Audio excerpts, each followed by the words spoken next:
get this party started, man.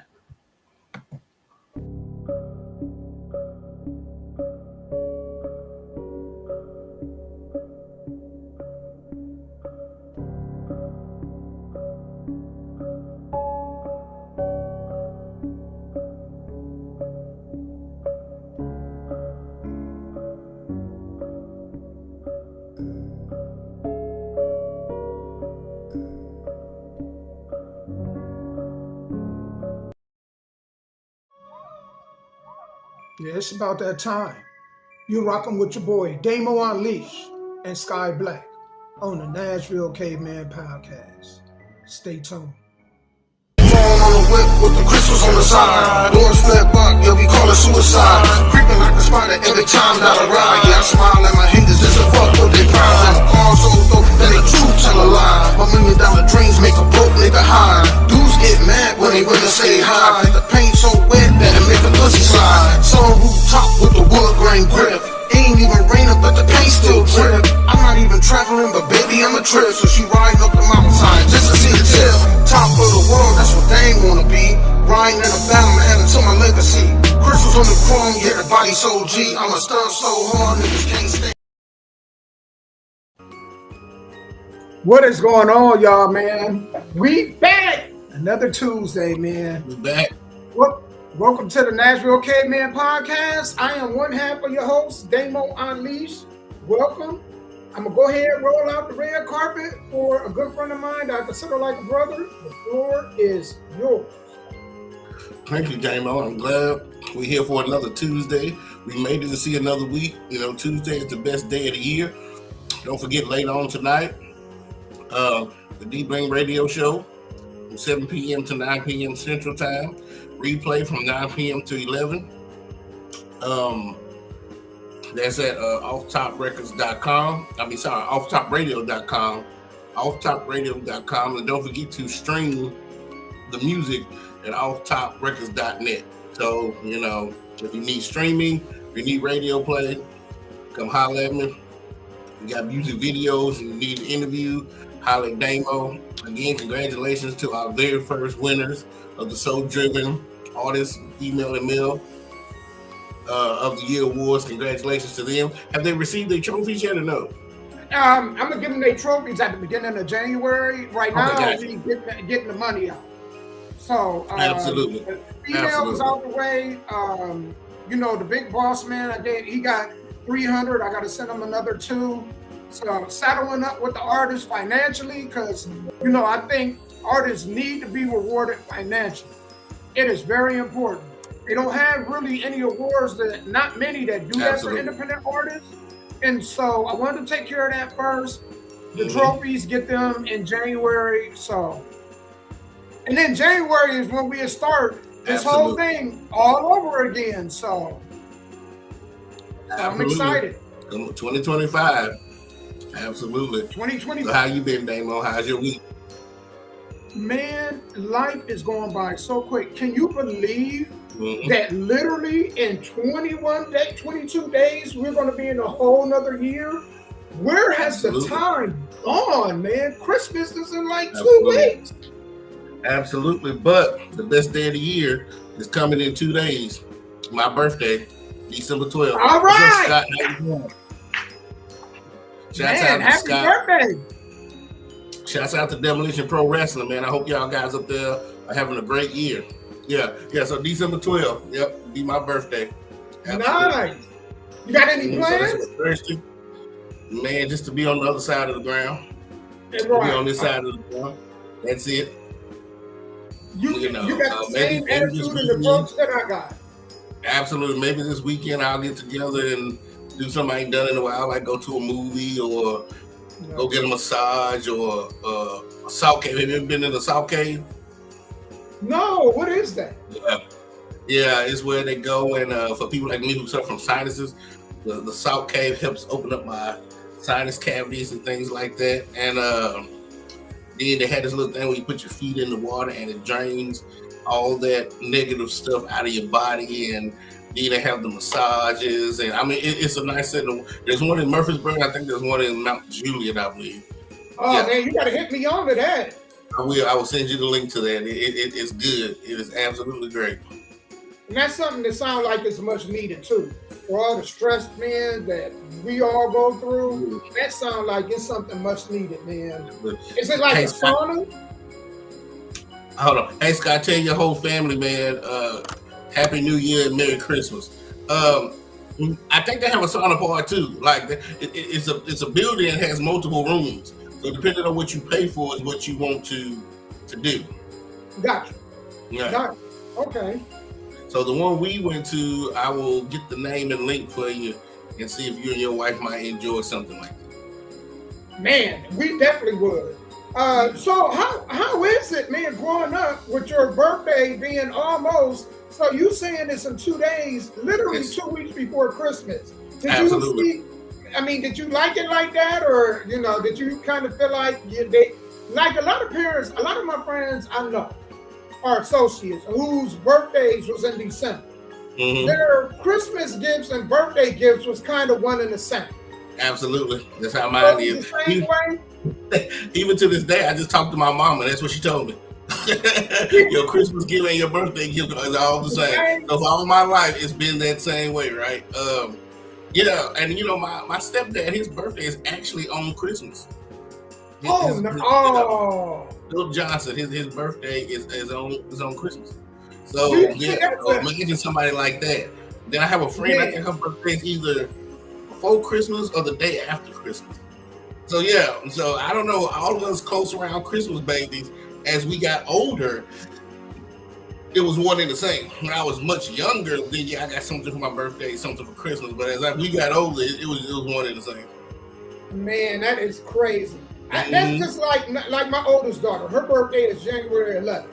Right. Well, the good thing is her birthday is far enough where, we would actually have a party and whatnot. But I feel for everybody whose birthday is like at least a week before or a week after, because man, especially in times like this where inflation is really high, parents ain't trying to buy all them extra gifts. They ain't trying to do all that. It ain't like it used to be. Put a lot of stuff on your credit card and pay it off. And layaway. Right, and when Walmart got rid of layaway, that did it for a lot of people, and I don't know why they did it. Well, yeah, I do, because a lot of people was putting stuff on layaway and not coming to get it. I get that too. But it hurt the rest of them. Like had a kid thinking they gonna have this big old Christmas, then be like, well, I didn't get that bonus I thought I was gonna get. Absolutely. Because when I was coming up, and when my kids were coming up, and we started Christmas shopping in June. So we would go June and put everything we wanted on layaway, $200 worth of stuff on layaway. It gave us 6 months to pay it off. And then a couple of nights before, we would send them off somewhere, and then we would wrap it. And then when they came back, they would see the gifts wrapped up under the tree, and then when they go to bed. Nice. Except for like bikes and stuff, we had to hide those over somebody else's house. So imagine having to get up in the morning, wee hours in the morning, to go get the bikes to bring them back to the house when they woke up. Yeah. Man, I'm so glad them days is over. I remember having in the middle of the night, rapping all night. And I'm one of them people, first and foremost, I'm a horrible rapper. Horrible. You know what I'm saying? I had a duct tape, man, wrapped around me, messing around, wasted all that wrapping paper. But I'm glad them days over. I love it. What we do at my house now, we do a secret Santa. So we'll have it where, everybody in the house pull a name, and then we'll have a certain budget, and then we'll shop for that person. Now we each write our list, and we write certain things that we may want on the list, and then there's shop based off of that. But I like that much better, man. I'm glad I ain't got to shop for no little. I feel for them parents. Yeah, I don't do that neither. A friend of mine, her son turned 1, and I'm like, I ain't shopping. I went and got her a gift card. Like, I'm with you. Those days is absolutely over, man. But I was great at rapping. I love rapping. I love putting the little bow, writing the name tag. It's just, I hated getting up at 5, 6 in the morning. Oh. And my job was to actually just hold the trash bag. I spent all night wrapping these gifts, 10, 15 gifts, and they tear them down just like it's nothing. Just, and then you spend more time picking up the paper than they did on wrapping the damn gift. Absolutely. So I'm like this with the trash bag open, half asleep. I'm still sleeping, and they just throwing the trash in there. I'm like, and as soon as they got through, I went back to bed. Like I'm not staying up. You want Christmas breakfast? No, I'll dream about Christmas breakfast, but I don't want it. You know what I'm saying? Yeah. Man, you know what was funny to me? You know how you had the fake, like, you know, put them cookies out there in the damn milk. You know what I'm saying? And they had the fake like Santa came by and stuff. You Absolutely. Know, I'm so glad. I saw a YouTube video not too long ago where the parents, when they bought like some Santa boots, and they lived somewhere where it was snowing, so they walked in the house and grabbed the cookies and left the shoe prints at the back door. Now, you know, that is so funny. And so when the little girl woke up, they was like, "Look, Santa came." She's like, "Oh, he did." And I was like, "Boy, they played the part really, really good." And look, had about 3 or 4, and it made it look like Santa actually came through the back door and grabbed the cookies because they went and left the shoe prints showing how he came through the door. Mm-hmm.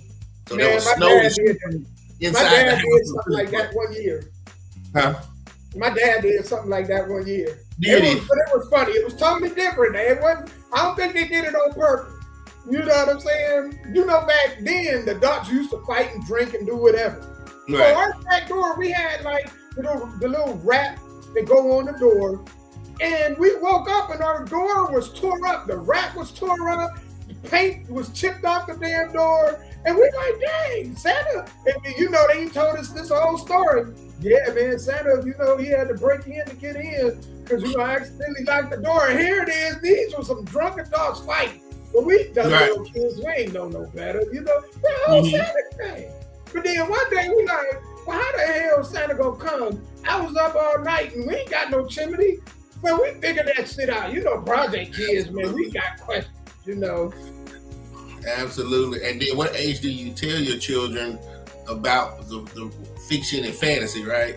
Because when they start going to school, that's the bad part. At 10, 11, 12 years old, if somebody in school is telling them, no, this is not, you know what I'm saying? Because I remember when I was in the 3rd or 4th grade, I got into it with a guy who was telling me wrestling was fake. 3rd or 4th grade, yelling at each other. And the same guy was the one that told me that Leaping Lanny Poffo and the Macho Man were brothers. I'm like, no, they're not. Their last names ain't even matching. Like, we really arguing. I wish I could see him today and tell him I'm sorry. You know what I'm saying? I was in the 4th grade arguing with somebody about the Macho Man and Leaping Lanny Poffo being brothers and wrestling being fake. Because it's always somebody that wants to pop your bubble. And so when your kids go to school and somebody tells them, well, the Easter Bunny, Santa, whatever, then they got to come home and ask you. And there's a lot of adults that still believe in the power of Christmas. So what do you tell your child? You know what? Mine, I don't think you tell them anything. Because I get it. You want you know, man, kids got to believe in something. You can't spoil everything. People want kids to grow up way too fast. Let these kids be kids. You know what I'm saying? Let them figure it out. But the purpose is to you don't want to take their belief out of certain things. That's why kids don't believe in anything now. And then when they get to become adults, they don't believe in anything. Right. Because, man, y'all dream killers. You know what I mean, man? I let them kids figure that stuff out on their own.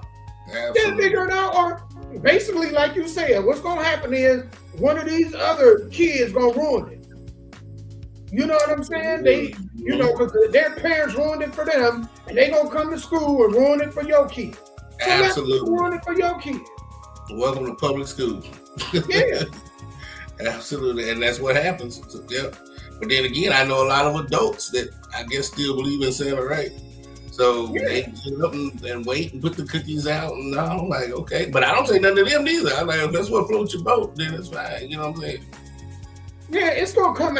Some things I get it. You want to tell kids, but what is the point of telling them I got these gifts? Right. For what? You know what I'm saying? Let these kids believe in something while they little kids. That's where their imagination serves a purpose. You know what I'm saying? Having a good imagination is a good thing. Why would you go and tear that up or mess that up? You know, but to each their own. You know, that's why they kids at 12 years old now having babies. And want them to grow up too quick. You know? Grow up too quick, right? Absolutely.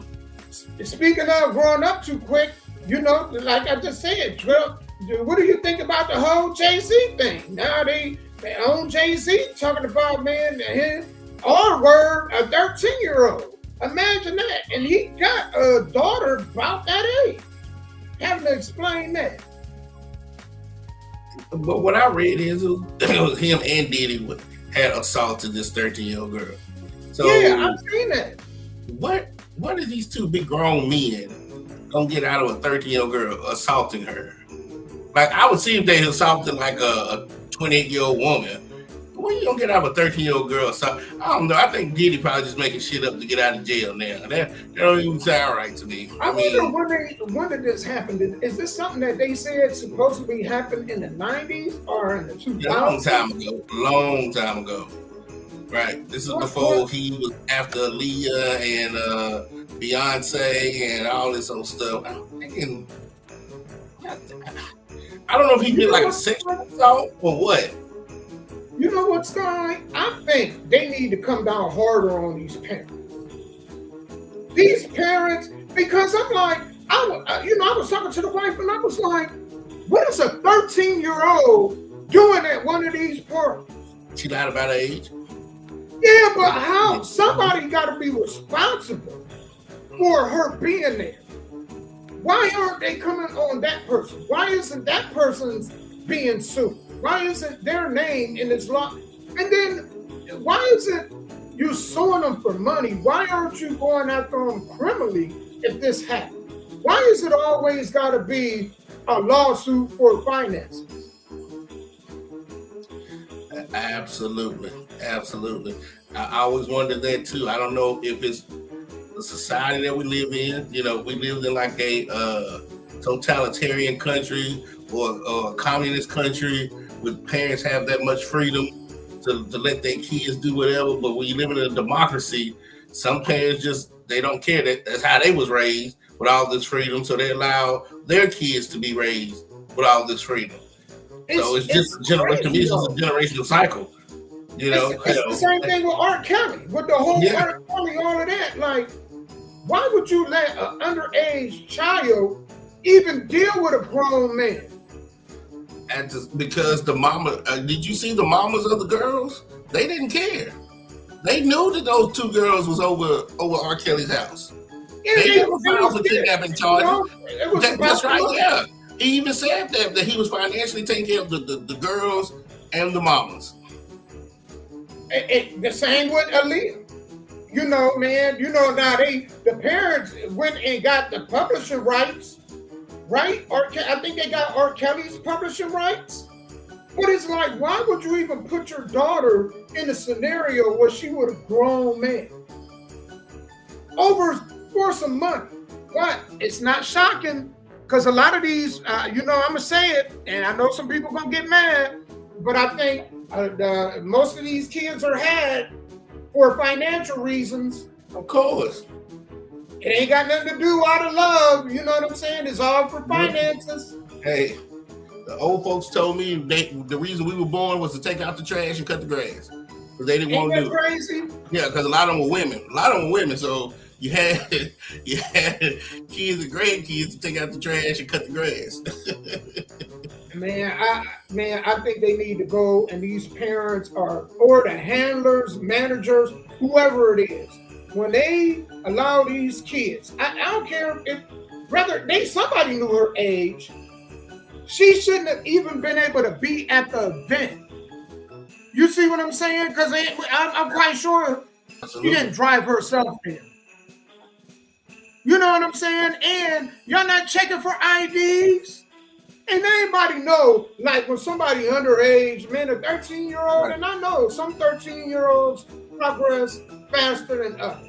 But 13, come on, man. You know somebody is under the age of 18. Even if you think they're older than 13, you know they're under the age of 18. Mm-hmm. But even body-wise, if you can't tell, when they open their mouth, you will tell. You should know. That's what I'm saying. Yeah. So as soon as they start speaking, you know they ain't of age. You know what I'm saying?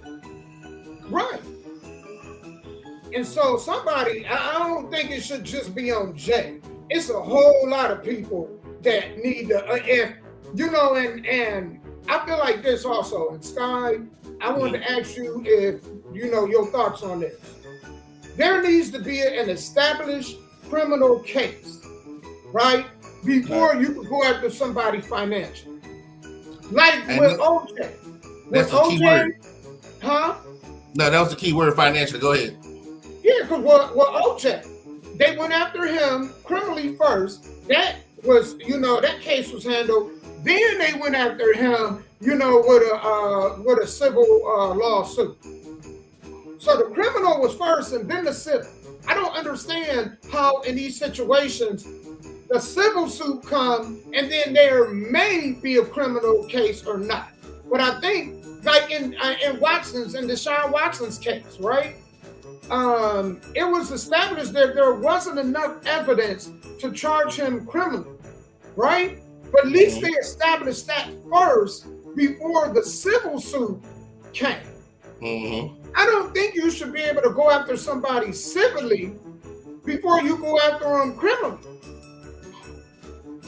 Well, that's the world we live in, right? Yeah, because it's almost like it's a money grab. It looks like a money grab. All of it is. All of it is. I mean, if Jay-Z and Diddy are they saying they sexually assaulted this girl? Is that what they're saying? They're saying that they're accused of the R word. I can't say the R word. Okay. But well, you know, if they are accused of the R word, it's hundreds and hundreds of because people it's doing the R statutory. It word. would be considered statutory. Absolutely. So excuse me, y'all. There's hundreds of guys out here doing that. It's just you can't sue these guys because these average Joes ain't got nothing. But you can go after Diddy and Jay-Z. That's why they're going after, because it's a money grab. Joe Blow down the street that's making $14 an hour out here doing that to women. Ain't nobody suing him. If he gets caught, he go to jail. If he don't get caught, well, he's out here being a sexual predator. That's it. You know the crazy part about this also? Why is it that now, you know, you see, now you wondering who else's name, because it's going to be more names that start popping up. You hear about TD Jakes? Huh? Did you hear about TD Jakes? His name was on the list. I seen that. So my question is, why is it on the Epstein list we don't see any name? How is it that now all of a sudden all these names that was on the Diddy list, now we seeing names? So then you wonder, is Beyonce, you know what I'm saying? Like, what does she got to do? J-Lo. You know, man, they're going to come after them too. So why is it that these names are popping up and not anybody off this Epstein list? We haven't heard one name off of that yet. Absolutely. Again, I don't want to dive too deep into it because it's not my expertise, but it could be a lot of variables, just a lot of variables. So that I don't know. I just know basically what they're saying is two things I'm learning about this thing. What you do in the dog will come out in the light eventually. 10 years, 20 years, 30 years, it'll come out. 2, don't piss off the wrong person. Because a lot of these people that were doing things in the dog, the only reason it came out because you pissed off the wrong person. Diddy going around here talking bad about Ciroc, you know what I'm saying? Is what got him where he's at. And you know he pissed off the wrong people. And you're absolutely right, Sky, because you know what's happening now? And the crazy part about the new world we live in now they're going back to old interviews and they're pulling up old interviews that nobody ever thought about. And you see Diddy saying the wildest, craziest stuff that make him look as guilty as they're accusing him of. Right. Absolutely. So they're pulling up old videos now. Somebody was taking note, and you know, you're right. It's unfortunate. And so the Jay-Z thing, it might not be Diddy. What's up, Hunter? It might not be Diddy himself going after Jay-Z. It might be somebody else who's had an issue with Jay-Z that's bringing in Jay-Z. It might be somebody who had an issue with TD Jakes that's bringing TD Jakes in. So I don't think it's Diddy himself. It's somebody who's always had this animosity towards these guys. Say, "Oh, I got you now." Gotcha. Yeah. You know what I'm saying? So, and that's just not even with you. That could be with just me and you. There could be people who hate on us for no reason. And 10 years down the line, we accidentally fall into some mess, and then here they come. Oh, gotcha. You know what I'm saying? Like, damn. You know, that's why you got to be careful. You know the model that everybody need to follow in Hollywood? Denzel. Mm-hmm. Denzel, he ain't got no friends in Hollywood. It's gonna be hard pressed to find somebody on Denzel, because Denzel come in, he do his business, and Denzel get the hell up out of Hollywood. Absolutely. You don't get caught up in none of that stuff. No Limit Pro. Absolutely. You're right about Denzel. You're right. Absolutely. Absolutely. So you got to be careful on who you talk to, who you think is your friend that might not be your friend, because the people closest to you are the most jealous. The stranger down the street don't know enough about you. That's why most of the times when you get into it, your enemy and your strangers is the farthest people, because they don't know you, they don't know what you got, what you can do. But the people closest to you know when you leaving, when you coming, how much money you got, how many guns so that's why you have to be careful about letting people in your circle. But the oxymoron about it is you can't live this life alone. The bigger you get, you have to trust somebody. Like one person, you can't build an empire by yourself. You have to have people you can trust. But then the same people you can trust are the one that'll turn on you because they're jealous. I'm like, what are you jealous of that? You know what I'm saying? Like, that's crazy. And you know, man, when you have the parties like that and you got, alcohol in your system and you got loss of memory and you turn up, somebody is recording, somebody is taking notes. Absolutely. They know they're taking names and they taking notes. Absolutely. I tell you, if you ever want to find out how somebody truly feels about you, piss them off or get them drunk. When they drink that piss or that truth juice, the real them will come out. Or if you piss them off enough, how they really feel about you will come out. Them the two ways to get somebody to really how they feel about you. They've just been holding it inside for so long that finally you pissed them off enough to where boom, it's coming out. And you right, Sky, and there's three people in the world that's always gonna tell the truth. A person that's pissed off, drunk, and a child. Absolutely. They're gonna tell you the truth. They're gonna tell you the truth. That's y'all, true. we got some good stuff on the slate today. Thank you guys for being here. If y'all could do us a huge favor, man. If you're watching, we appreciate Faith, Mike, Scott, and Hunter, everybody else that's watching. If y'all could do us a favor, if you could share the live, whether you're on YouTube, whether you're on Facebook or Twitch, if y'all could share the live for us, we would really appreciate it. Let's talk. Let me go ahead to the list of what we're gonna talk about today. All right. So I see, Sky, I seen you like this post. Is he right or is he wrong? It's going to be one of the topics. Why aren't men obsessed with women anymore? Found a video discussing that. A pretty good video. Relationships don't just fall into your lap. There was a female that did a video, and I think she made an excellent point. And there's another female that said older men can't keep up. So we're going to play that video so y'all can understand what she meant by that. Human DNA found in hot dogs. That's not a shocker though. And then service refused. And this is this woman right? Is this woman wrong? Or is the customer right? Is the customer wrong? So that's what we got on slate for today. But before we get into it, y'all know I love to promote artists. So I'm going to go ahead and play a song right quick, give me and Sky a break, and then we're going to come back and jump into this, man. You guys are listening to the Nashville Caveman podcast. Thank you guys for tuning in. Let's get some music in here, and we'll be right back.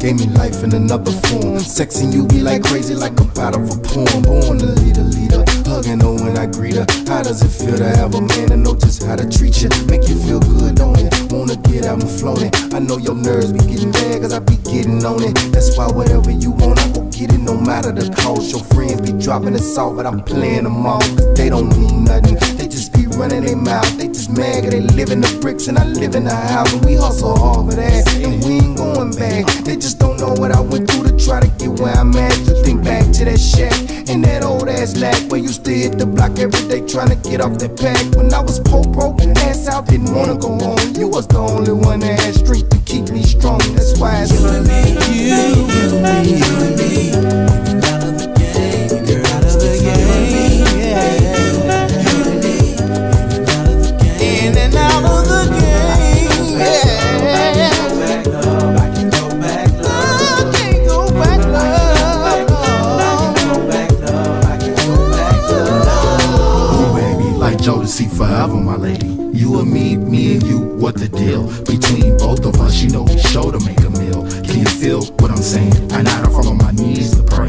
Things go right, I just might reminisce about the first time I seen you and the first time we kissed. Shit, we used to go half up on the sack, half up on the yak, half up at the tank, half up at the bank.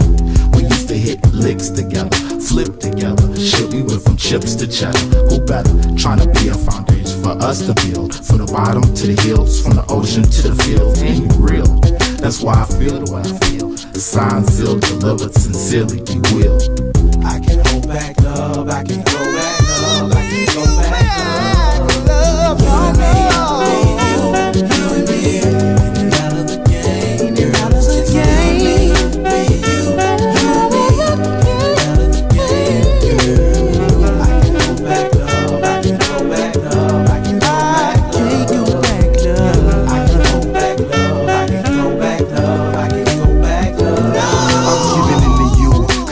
Play the truth. Everything that I'm trying to do, you trying to do it too. It's hard to tell you, but I cheated with some rats on the road while you was giving me everything. I was treating you cold. Man, it's been hell and hot water and back with my cat. From short stacks to fat, from pintos to lax. I'm back, and how the hell I make it this far? You may not like it then, but you love me now. No more clouds or rainy days, just sunshines and your smile. Meanwhile, we've been focusing on building a new house, on a new route for more clouds, steady repping the new south. Ain't no doubt them gold niggas hate to see what you bout, because it's you and me, you and me. In and out of the game, girl, it's just you and me and you and me. In and out of the game, girl, you and me. I can go back love, I can go back love, I can go back love. No, no, I can go back love, I can go back love. Ooh, baby, you and me, yes. Me and you and me and you, baby. Me and you and me and you, sugar. You and me and you and me, baby. You and me.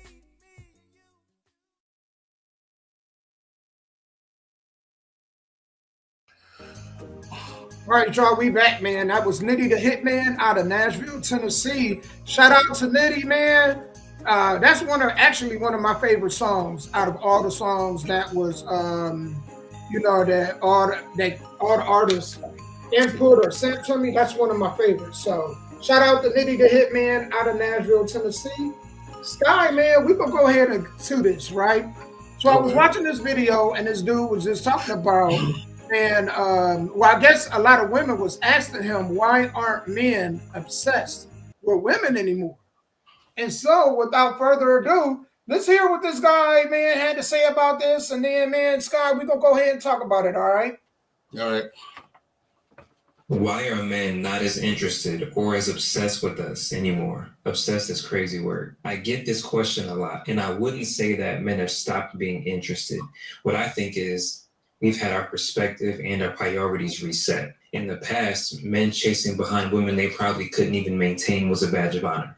The applied pressure culture was a real thing. We were told our identity was wrapped up in who we were able to conquer. That's how it used to be. And I believe women by majority standardized that as This is what it should be. Whereas now, priority number one for a lot of men is to consider our purpose, our peace, and our pockets before prioritizing you. It's almost like that viral video where that man is sitting down eating and it's like single man meal is $16 and a peaceful dinner. Then it says relationship meal is like $85 and trying my best to avoid an argument. There's humor in that, but there's also some honesty. And I think a side effect of men prioritizing those things is that by doing so, we've unconsciously unlocked the clarity that says, I still want and desire a woman, but if she comes in and compromises my peace, my purpose, or my pockets, then I don't even want to waste my time. And I don't think women know how to handle that disillusion. But it's not because men aren't interested. It's just that we're no longer more interested in you than we are our purpose, peace, in our pockets. If you were to enter his life right now and contribute to those things, he's not going anywhere. But if you compromise any of those things, he'll peep it from a mile away and he will not be interested. Why are men not as interested or as obsessed with the... All right. So let's jump into that, man.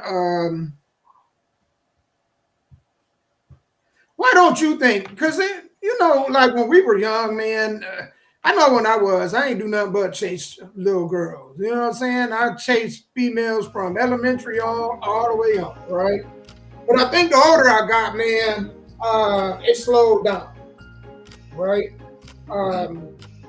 For me personally, and the reason why I quit chasing the way I did at some point is I think that back then a lot of females, man, when I got out of high school, I don't know if this is the case for you, but when I got out of high school, a majority of females already had kids.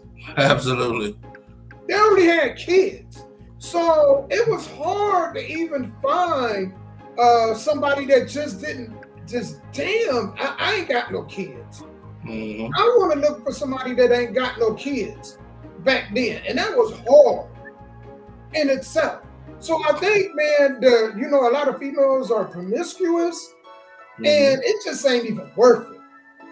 Because I think some of these standards, you know what I'm saying, that a lot of chicks have, they don't hold the dudes they have kids with to them same standards. And so dudes just like, man, I'd rather focus on doing what I need to do. Something else I think is, I don't think a lot of females understand are the value that we place on peace. Like, man, my peace, I don't care if it's or whatever, man, my peace I cannot compromise my peace. Absolutely. And a lot of females out here that really bring peace to dudes. I think that's the number one thing. Absolutely. We out working and stressed out all the time. And so, man, you got to at least bring that first and foremost. And then the other stuff, we can fall into place. But hell, man, I can't be stressed out in the world and then come home and be stressed out too. Right. I agree. You know what? I don't know if I have anything to say literally about that, but I can go back to a couple of days ago. I was watching Kevin Samuels interview this woman. And she was 5'8", 172, so he kept calling her overweight. She had 2 kids by 2 different baby daddies, you know what I'm saying? And she kept saying that she is supposed to be the prize. And he was telling her, well, what man wants you after, first of all, you're out of shape, and the 2 guys that you giving kids to, they gone. They got what they wanted out of you and left.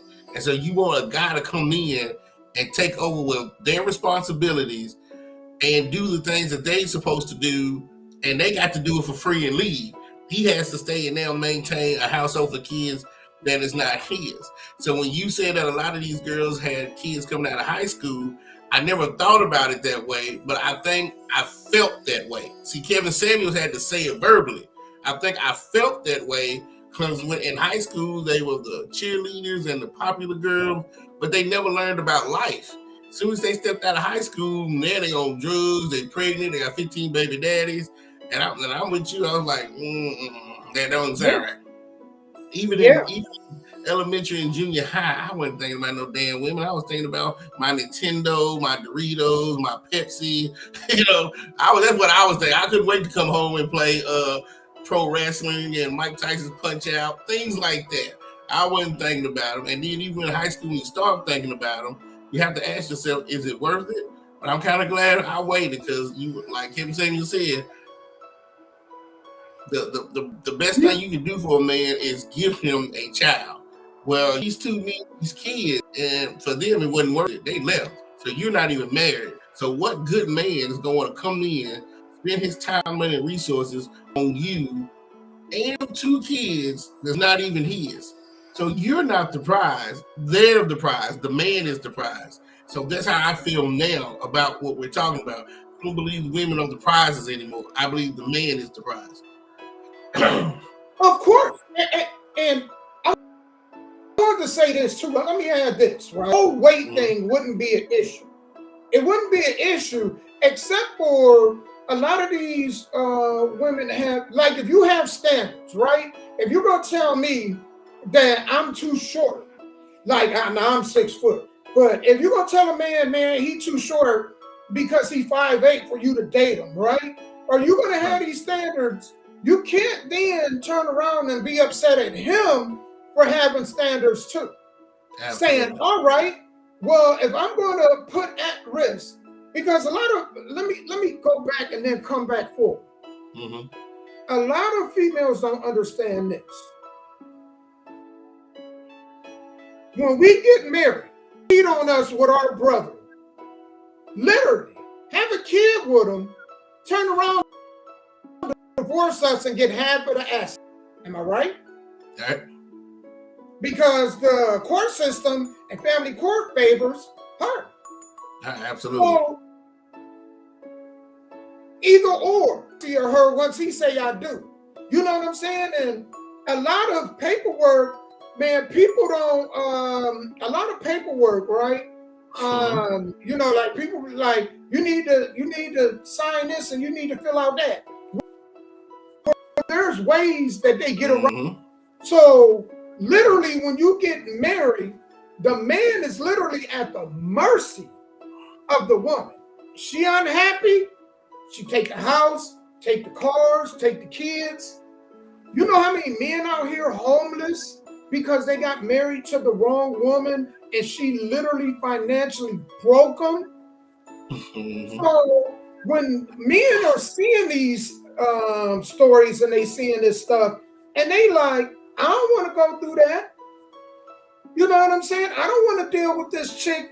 Okay, she overweight, then she come with baggage, and then she got all these standards for me. Mm-hmm. I gotta make 6 figures. Mm-hmm. You know what I'm saying? We see these crazy videos. There was one video where the chick was like, man, I don't pay any bills, and I don't cook for him, and I don't wash his clothes, and why would you get on video and do that? I don't do that for him. You know what I'm saying? But what's his is mine, and what's mine is mine. Why would you get, and this chick was not the best or even an average looking chick. She was a little bit over, you know what I'm saying? But it goes back to me saying, the weight thing wouldn't have a bearing if all this other stuff didn't come with it, all these standards. You know what I'm saying? Like, you can't get with a dude and you 130, and then you go from 130 to 230, and then get mad at him because now all of a sudden he want the chick that was 130. Absolutely. And you know what? I think every now and then you should update your vows and you should update your prenup. That's why I agree when you say that. You know what? At first I didn't, and I was like, you know what? You do it with driver's license. Yep. You do it with every other license. Right. A business license. The marriage license is the only license that you don't do that. And I think they don't because the kids involved. But a lot of these people are having kids out of wedlock anyway. Right. So they can't use that as an excuse. Absolutely. You just really can't. So in my mind, in 2025 and beyond, a good man is down the prize and the catch. No more of the men chasing the women. because there's too many of y'all now. Back then, it might not have been too many when I was coming up, but it's way too many of y'all now. Men, good men, have a lot of options now. And so if he chooses you and chooses to marry you, I don't care if he makes you sign 15 prenup. You better be happy that you got somebody who's gonna love you unconditionally and tell these other girls goodbye.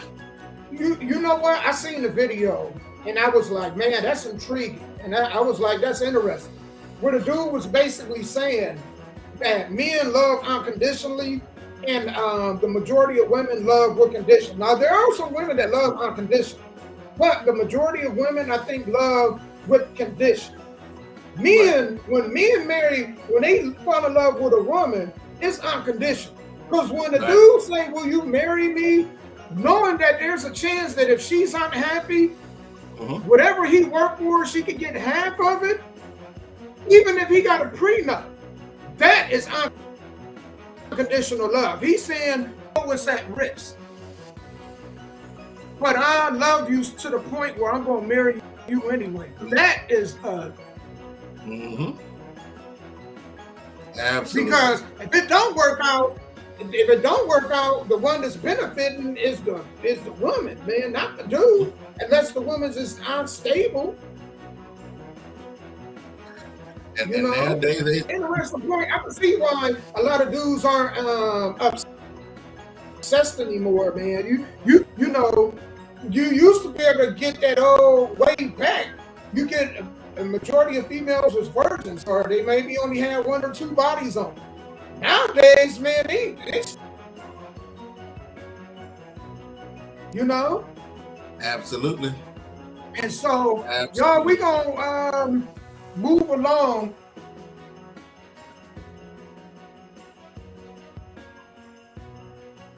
We are moving along.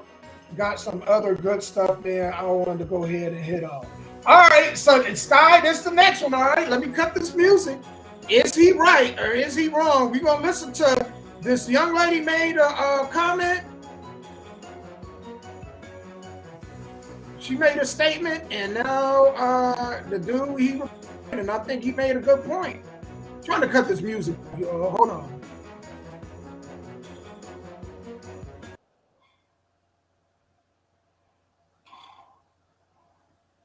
Have a father in your life, like myself. When you watch a man take lead, like growing up, you want those type of principles when you look at it. And if my dad is head honcho of my house and is taking care of shit, then I'm expecting to come in my life and do the same thing. Women will often say that about a man, like he has to live up to the standards of my father. But when a man says, I want the woman to live up to the standards of my mother, I'm not here to be your mother, you got mommy issues and all that. So why is it different when a man looks for expectations in a woman? I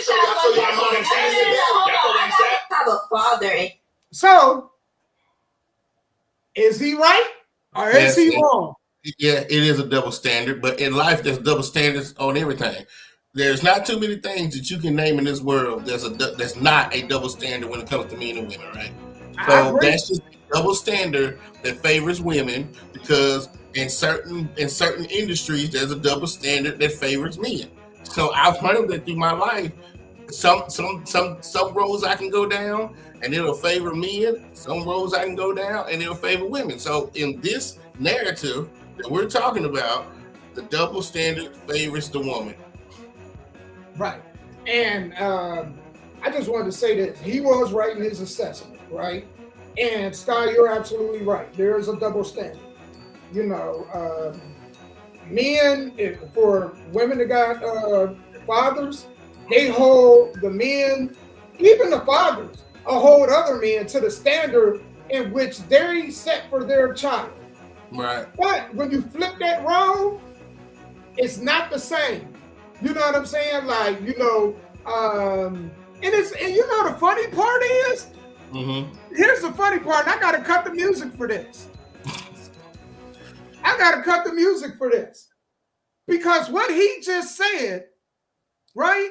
Man, women do that. Oh, you got, I'm not living up to your mama and this and this and that, except for when it comes to the treatment of them, You know what I'm saying? You must hate your mom. Mm-hmm. So on one you hand, beat a woman. Absolutely. If you beat a woman, they be like, you must hate your mama. Would you let a man beat your mama? But if you like, well, hey, can you wash my clothes? I ain't your mama. Did your mama teach you how to wash your clothes? That's the double standard. Or even the weight thing, right? You know what I'm saying? Why you got a problem with my weight, or why you got a problem with me being a single mama? Your mama was a single mama. Your mama did. Absolutely. So it's like Bible thumpers. They pick what they want to back their narrative. If it backs them, that's when they'll grab it. If it doesn't, that's when they ignore it. You know what I'm saying? And you're right. There's a difference between a mama's boy and a man versus mama. But me and her, we're probably more old school. We're talking about these new school girls, these 2024, 2025 girls that's just now coming off the shelf. So, and you're absolutely right on that. So, to me, you can't have it both ways. Like, what is it that you want as a woman? Do you want a man that respect and honors his mama? Or do you want a man that you think that is a mama's boy? And let's just say he is a mama's boy. Let's just say even in y'all marriage, the mama's out like movies and TV shows, right? The mama's always in y'all business. If you tell him to tell his mama something and he says no, and he respects his mama that much, then that means he respects you just as much. Because if he's not going to tell his mama to stay out of his business or in a disrespectful way, he will never disrespect you in a disrespectful way. But you want him to go disrespect his mama and say, stay out of our goddamn business. But then if you take him there, then he's going to go there with you. Because who are you? If he can disrespect his mama, who are you? So if you do find a man that's a mama's boy, I don't see nothing wrong with it. Because the way you see he holds open doors, hold her hand going down the steps, pull the chair out, make sure she's good and she's built. What do you think he's going to treat his wife like? So man, let me say, being a mama's boy is a bad thing. Damo, what do you think? Man, let me tell you all this, right? Because Faith, I've heard that, right? But that's not absolutely true. Mama always gonna get a much different treatment than women that we deal with. Why? Mm-hmm. Because mama gave birth, mama gave life, right? That's one thing. Another thing is we don't look at mama in any sexual manner. Right? So women like to compete with men's mothers and stuff. That's first and foremost, that's a different kind of love. Absolutely. Second of all, there's no sexuality involved. Absolutely. Right? Unless you P Diddy's mom. You know what I'm saying? But other than that, for the most part, we don't really look at that's why the whole thing is funny when they say, well, your mama big, I ain't sleeping with my mama. You know what I'm saying? You 115 when I met you. You 195. You know what I'm saying? Do not compare my mama. I ain't never looked at my mama and say, ooh, mama. And never absolutely. You know what I'm saying? And absolutely. So either a dude, it really come down to this. Either a man respects women or he don't. He don't. Absolutely. Because the love of my mama and the love of a woman, because a lot of these dudes don't even love these women. They don't, because the ultimate proof of love is he got to sacrifice. So when a dude sacrifices his resources, when he say, I do, I love you, yeah, you might go ahead and take me, but I'd rather take the chance and be in your life or be with you than not be with you. That is the ultimate sacrifice. Absolutely. When a man tells you he wants you to have things that you've never had before, when a man tells you he wants to send you places you've never seen before, when a man tells you, these dreams and stuff that you have in your head, we're going to make them come true because you've never had it before in your life, that's a good man. You know what I'm saying? Right. And so stop comparing the mamas to the relationship. Just like I wouldn't compare nobody's daddy to, because like that's a different. I would never tell, even if she had a father that was just always in our business, I would never tell her like, hey, tell your dad to stay away, because that's a different type of love. Like she ain't sleeping with her dad. She don't see her dad sexually. That's just the real man in her life, because that's the man that has raised her until she got to me. Do you understand what I'm saying? So that's a whole different respect level that I could never touch. You know what I'm saying? Sky, which you're absolutely right. And here's the other part, which is so cringy. Like my daughter called me daddy. So for her to call another man daddy, I don't even care if it's sexually. It's still weird. You know what I'm saying? You know, it's weird. What's she gonna be around me and we at the Thanksgiving dinner? Hey, daddy, and we say what?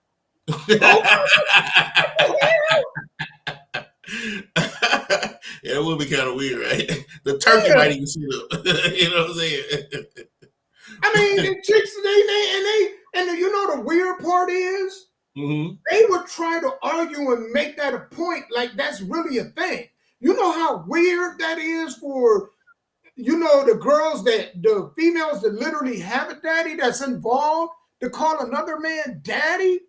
That's weird as hell, man. You know what I'm saying? Absolutely. But it's just a term, daddy, boo, baby. You can call me you know, I mean, you know somebody's daddy was involved. Don't just be like, hey, daddy. You know what I'm saying? Like what? You ain't wipe her ass growing up. You ain't buy her school clothes and stuff. Absolutely. You know how disrespectful that is. Hey, daddy. Absolutely. Man. You're right. So yeah, man, the what we're trying to say is this is just one of the things where the double standards is on the female side. Because we'll talk about stuff where the double standards is on the male side. It's just a life, or maybe just America, the society we live in, that every now and then, you're right, and some things you have to learn what battles to fight. I'm never going to fight that battle. That's one double standard I just do not care about. If you have issues with my mom, or if I have issues with your dad, guess what? They stay over there, we stay over here. Just let it go. I'm not going to fight that battle because, again, I would never. That's a respect that me and my mama have. That's respect that you and your dad have. That us together, we can never understand that because basically we're still strangers, right? You 40, I'm 40. You've been with them for 40 years. I don't know you for like 8 years, so we're still basically strangers compared to the respect and love you have for your parents. You know what I'm saying? So that's why you got to be careful when you talk to women or talk to me and they start talking silly like that. Like, I don't know if I want to marry you. We can be friends. But and there has to be an understanding that love is totally different.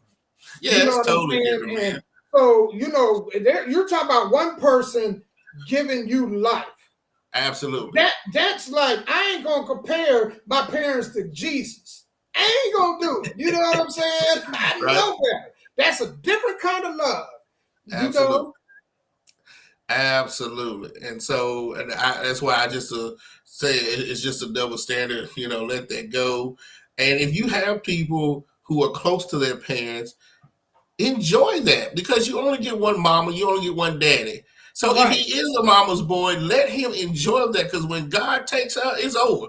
Look what happened to Kanye West when his mama passed away. That boy ain't been right ever since. So let these men have their time with their mamas. Let these women have their time with their daddies or both, if both parents are still alive. You know what I'm saying? Let them do it. Right, because you got, and it's funny because, you know, man, the mama's boy, the stigma on the mama's boy and the daddy's girl is totally different. Right. Totally different. There's not really a bad stigma when it comes to a daddy's girl. But a mama's boy, man, is super frowned upon. You know, and I get it. You know what I'm saying? Because I don't think you're ever supposed, once you get married, you're never supposed to put your mama ahead of your spouse. But some people, man, they really got that, you know, who like sits where, they really got that messed up and confused. Right. And it's out of order. But once you get married, your spouse is above, and outside of God himself, your spouse is above all. Absolutely. So, but some people don't feel like that. Some people, their pecking order is different. And you know why? Because before you met the woman of your life, your mama was your crutch. Well, Well, like think about it. But before you met your wife, well, I'm not talking about you in general, but just to say average man. Before you met your wife, when you was setting up insurances, when you was getting houses, when you getting cars, guess who your beneficiary was? Your mama.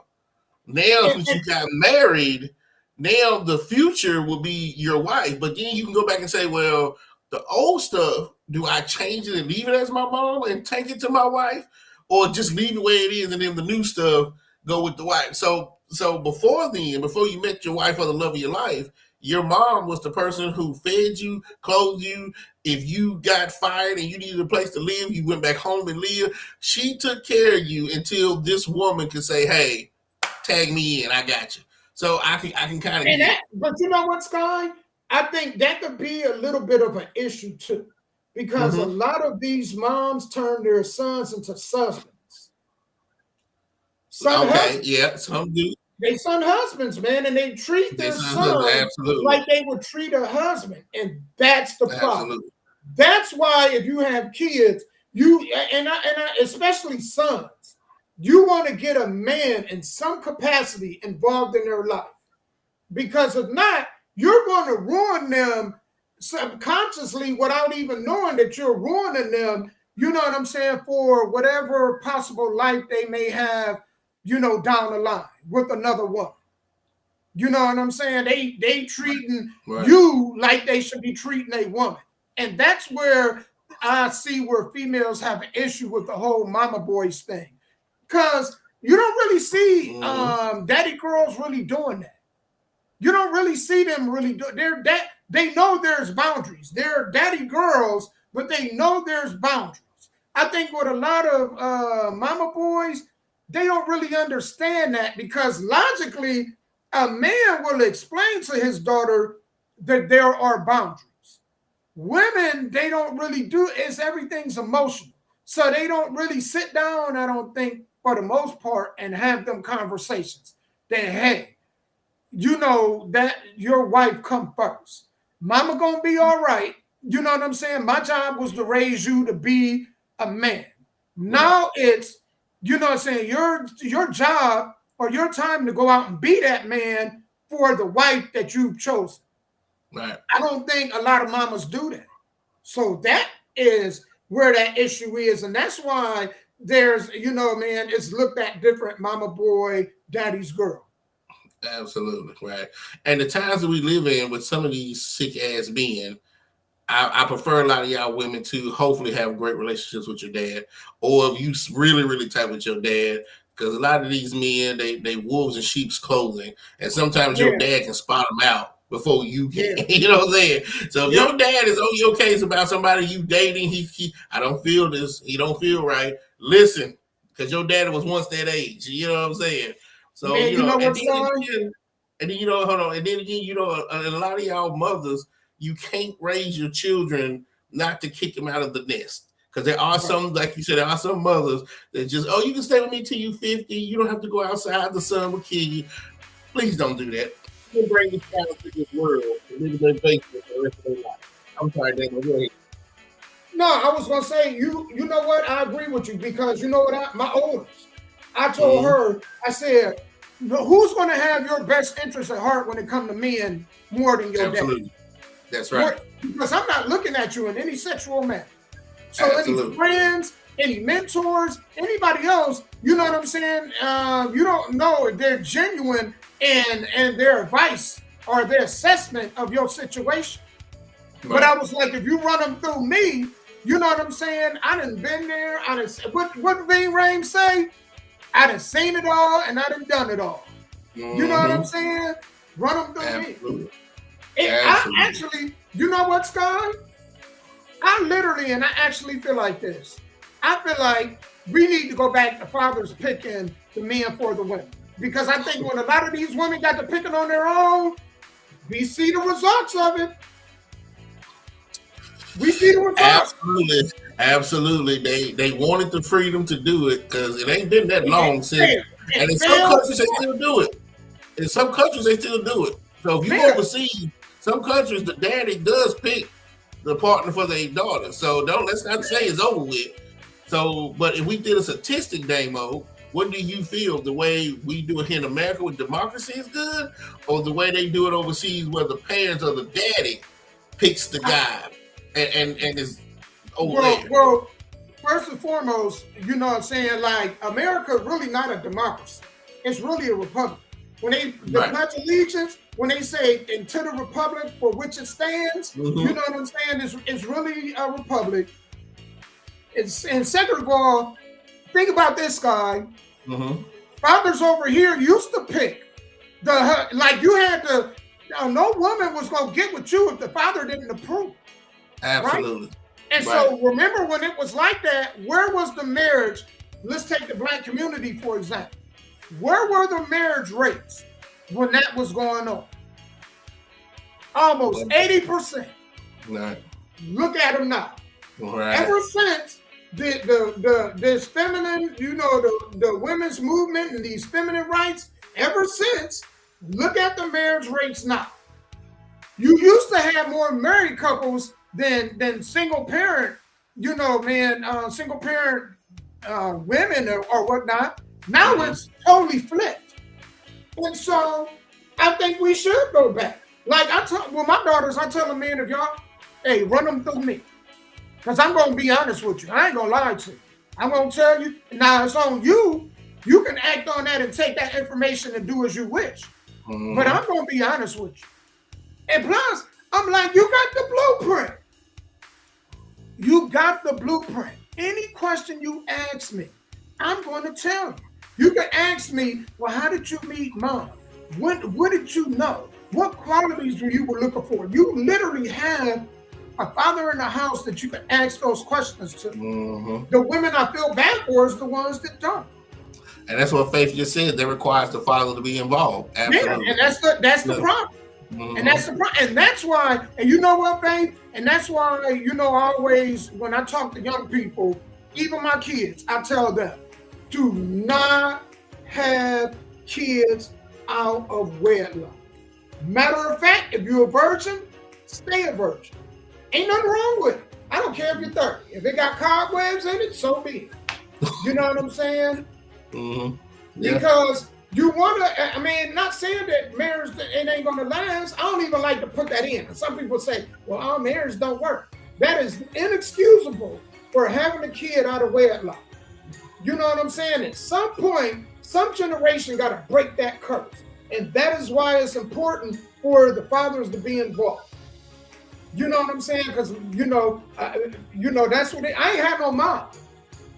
So I struggle in relationships because I didn't have a blueprint. I couldn't go to my mom. My dad raised me and my brother. So I couldn't go to my mom and ask her questions about women. And that, man, I can tell you, man, that was horrible to not be able to do that. There were certain things that my dad couldn't tell me about a woman that my mom would have been able to. You know what I'm saying? That I paid a price for when it came to dating. So yeah, it's important to have, first and foremost, both parents. Very important. Absolutely, yeah. That's true, and so we know nowadays there's a lot of fathers that are not involved for whatever situation. If they were married and left, or they didn't want to get married and left, or they just didn't care and left. You're right. So maybe you could go back to be conservative like that. I would like to. I mean, I would think that so. You would bring the guy home, let him meet the father, and then when he's ready to marry your daughter, he has to get the father's permission. I would like that. But again, we're in a society where a lot of feminists is looking at that as being we going backwards. So, man, you know what, Sky? I think that, you know, like us in our generation, a lot of us have made mistakes.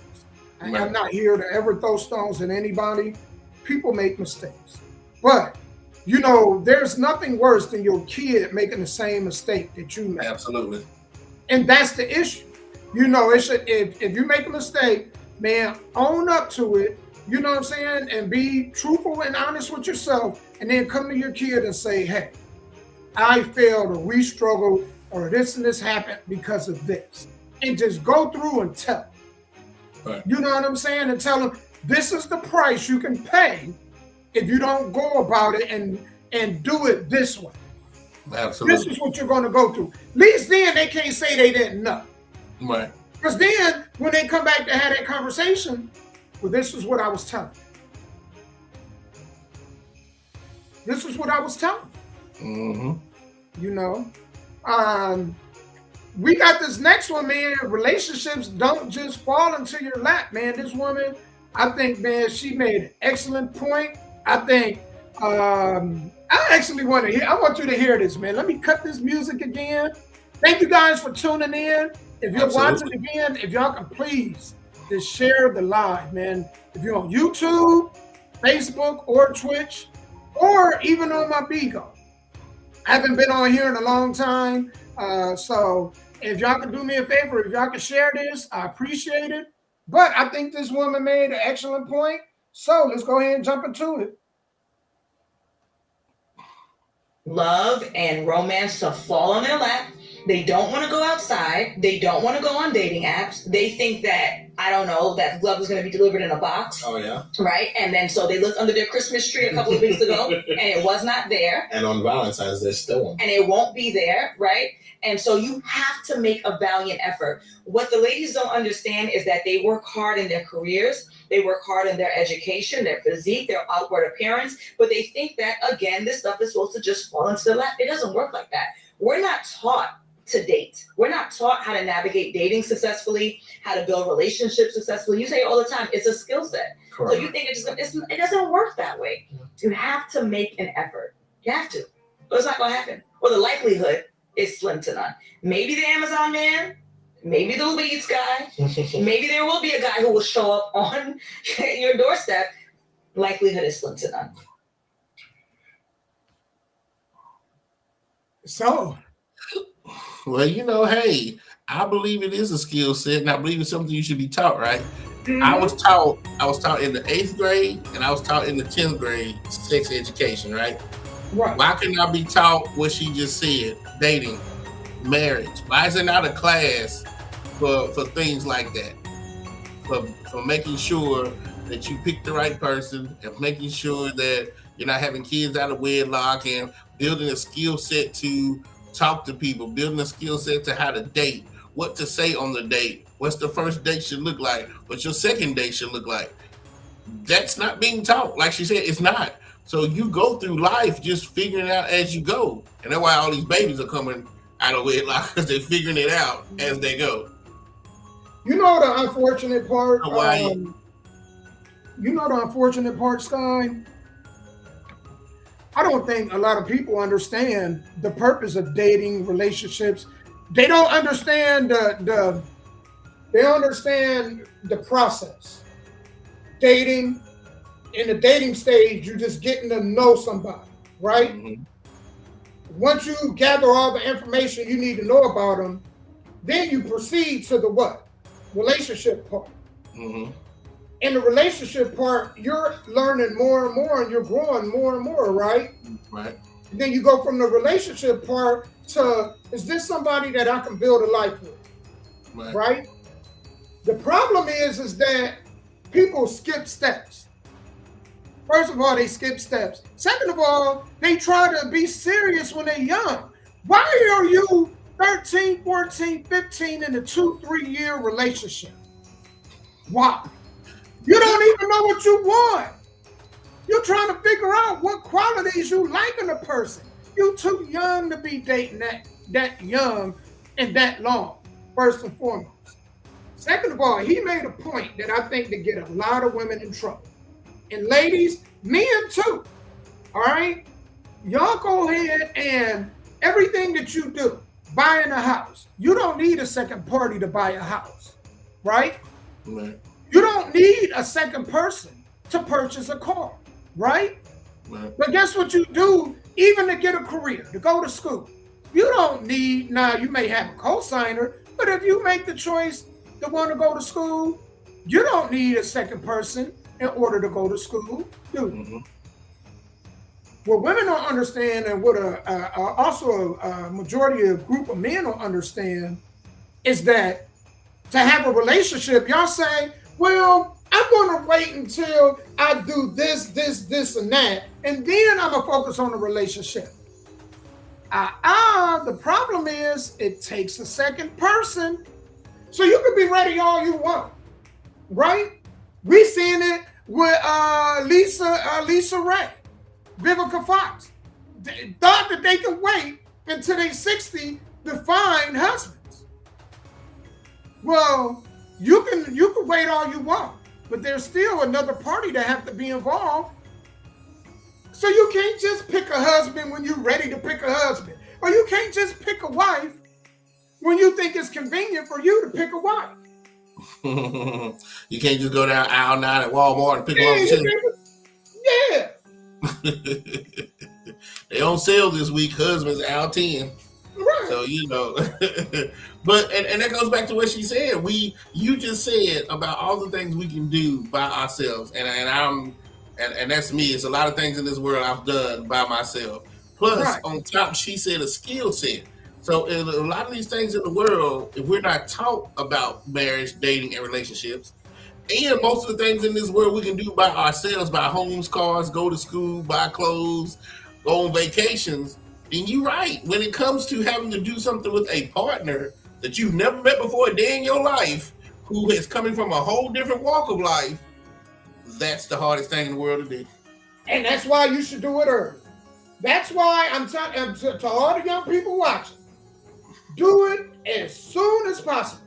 Because if you think there is consequences to wait, you know what I'm saying? Absolutely. Go ahead and let me tell you what you're doing. Imagine a Christmas tree full of gifts.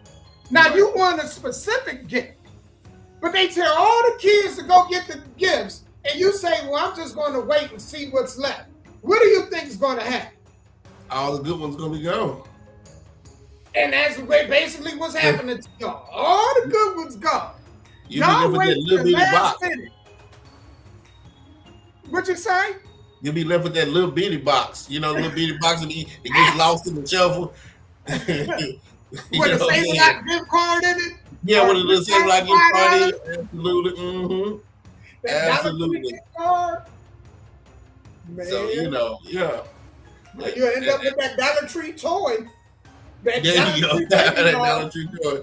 Yeah, absolutely. So yeah, I do believe in that, man. This is why when people ask me about the school system, I was like, I don't think they teach us things that we need to learn: life, finances, relationships, marriage, kids. Back in the day, they used to have the little girls go home with the 5-pound bag of sugar. And the babies, remember they used to have, when we had it, they had literally babies that cried. Yeah, and I was just like, well, if most of the people in this world are not going to become rocket scientists and go to the moon, most of them ain't going to become mathematicians, right? Then why are we not teaching these common skills for the everyday person?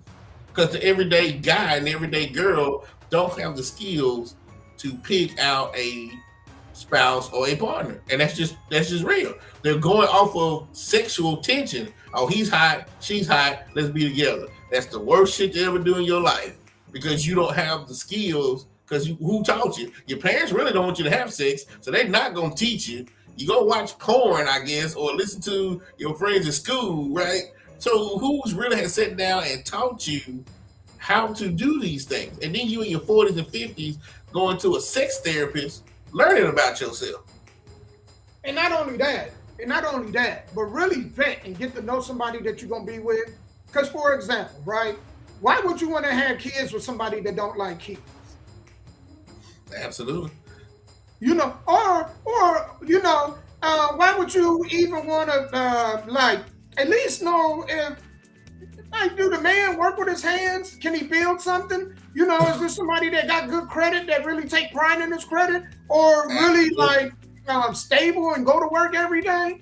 I mean, or vice versa, man. Is this a chick that go out to the club every week? Man, why would you want to have kids with a chick in the nightlife? I told somebody this, right? The whole my body, my choice thing, I get it. But if you know she believe in that, why would you want to go ahead and have a kid with somebody that potentially can unalive your kid before they even get here? Why? Why would you do that? Or, if she's saying, well, if I'm not happy, I'm not married to somebody that can't make me happy, Well, you can be happy with me this week, hate my guts the next week. Why would I want to risk my resources with somebody that prioritizes their happiness over their legacy? Absolutely. And I can't answer that question because I don't know what guys are thinking about at that moment. Well, yeah, I do. But yeah, after they done, then that's when they like, oh my God, you know what I'm saying? Right. So between the sex and the alcohol, then I don't know. But once you sober and you're done having sex, then you realize, oh, did I just make a mistake? You know what I'm saying?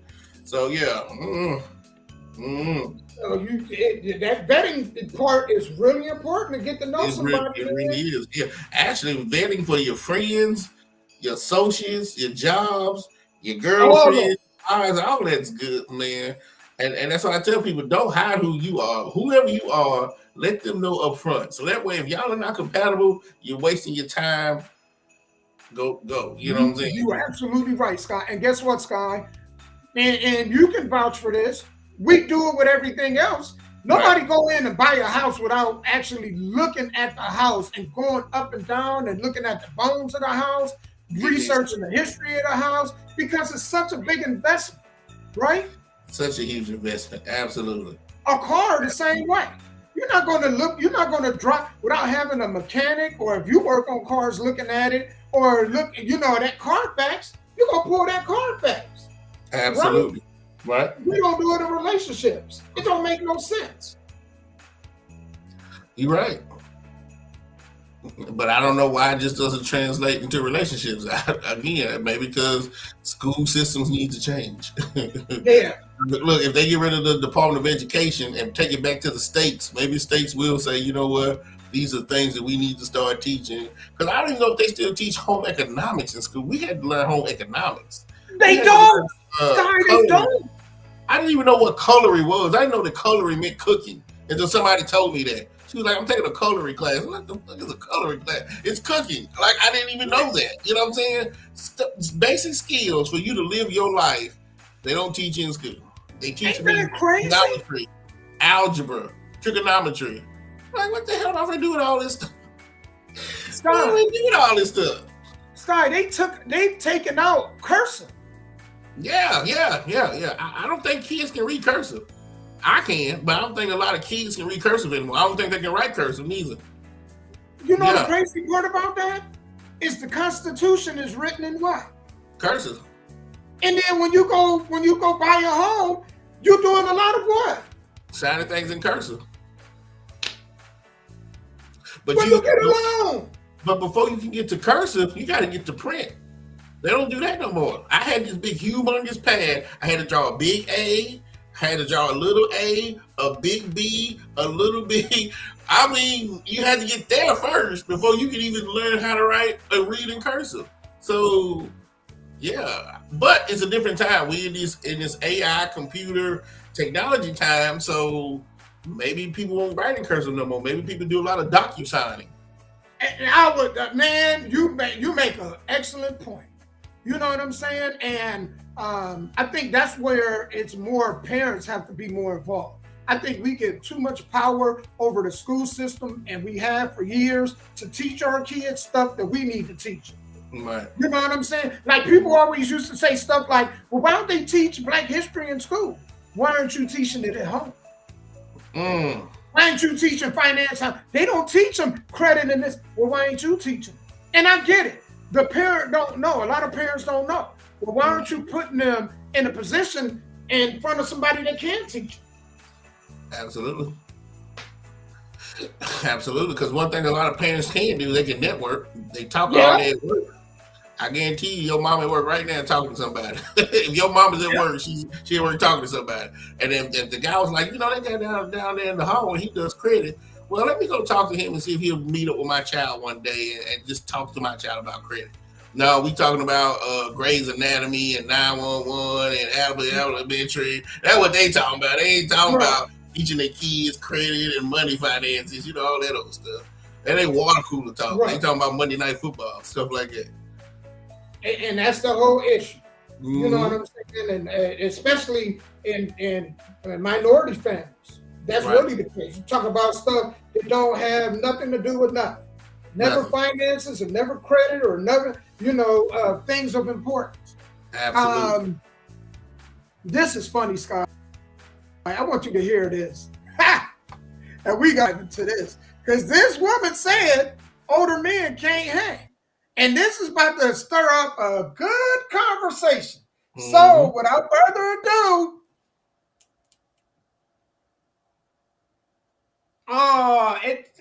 hold on, I gotta refresh it. Don't do that to me. Here we go. Hold on.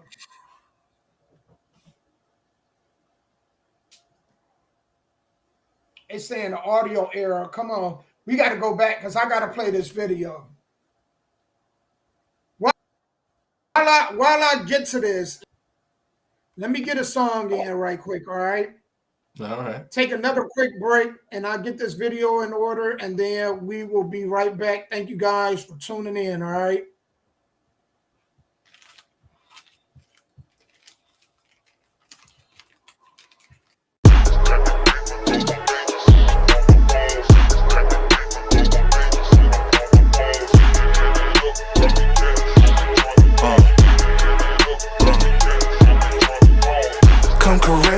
You better come correct. Come at me with respect. I'll be running up a check now. You feeling me? See the way you look at me. I think you're super pretty, so let me see your fantasy. Easily, I get this money easily. She's into me. She wanna spend her time with me. I think she's super pretty. You want it? Come and get it. I like them ass and titties. I guess it's just a freak in me. Easily, I get this money easily. She's feeling me. She really wants my company. I think she's super pretty. You wanna come and get it? I like the ass and titties. I guess it's just a freak in me. Ass and titties and big booty bitches. I like them ass and titties and big booty bitches. I like them ass and titties and big booty bitches. Big booty bitches. How about them big booty bitches? Energy. I really dig her energy. Ability. Her natural ability. I think she's super pretty. You want it? Come and get it. I represent my city. I guess it's just a freak in me. So come correct. You better come correct. Come at me with respect. I'll be running up a check now. You feeling me? I see the way you look at me. I think you're super pretty, so let me be your fantasy. Come correct. You better come correct. Come at me with respect. I'll be running up a check now. You feeling me? I see the way you look at me. I think you're super pretty, so let me be your fantasy. You feeling me? I see the way you look at me. I think you're super pretty, so let me be your fantasy. You feeling me? I see the way you look at me. I think you're super pretty, so let me be your fantasy. I think you're super pretty, so let me be your fantasy. I think you're super pretty, so let me be your fantasy.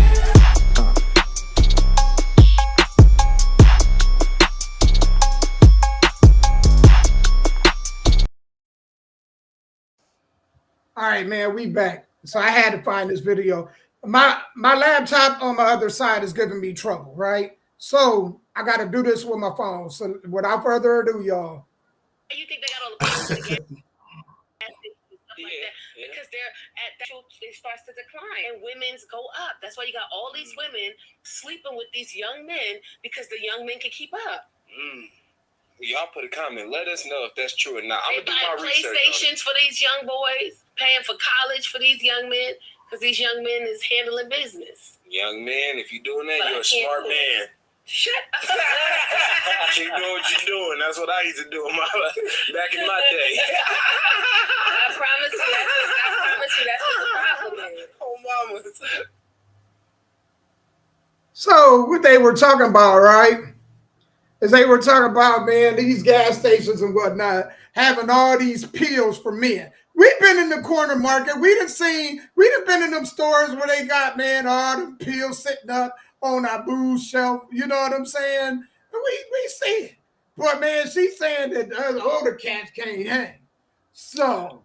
You know what? That's crazy. First off, Thank you, Naj, for joining us. He said I need to suit up one time just like you.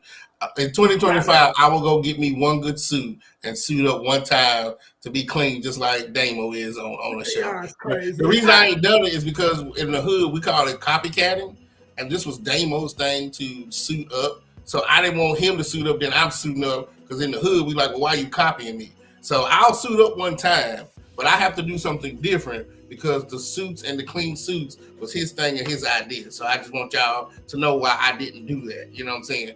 But as far as what we're talking about, first of all, these gas station pills, I don't know if you can trust them. It's like eating gas station sushi. Two, even if they work, most niggas that's going to buy the pills, they buy the alcohol. So you just defeating the damn purpose. You drinking somebody alcohol, taking these things. I don't think they coexist. And if they do, and I'm wrong, then I'm apologizing if I'm wrong.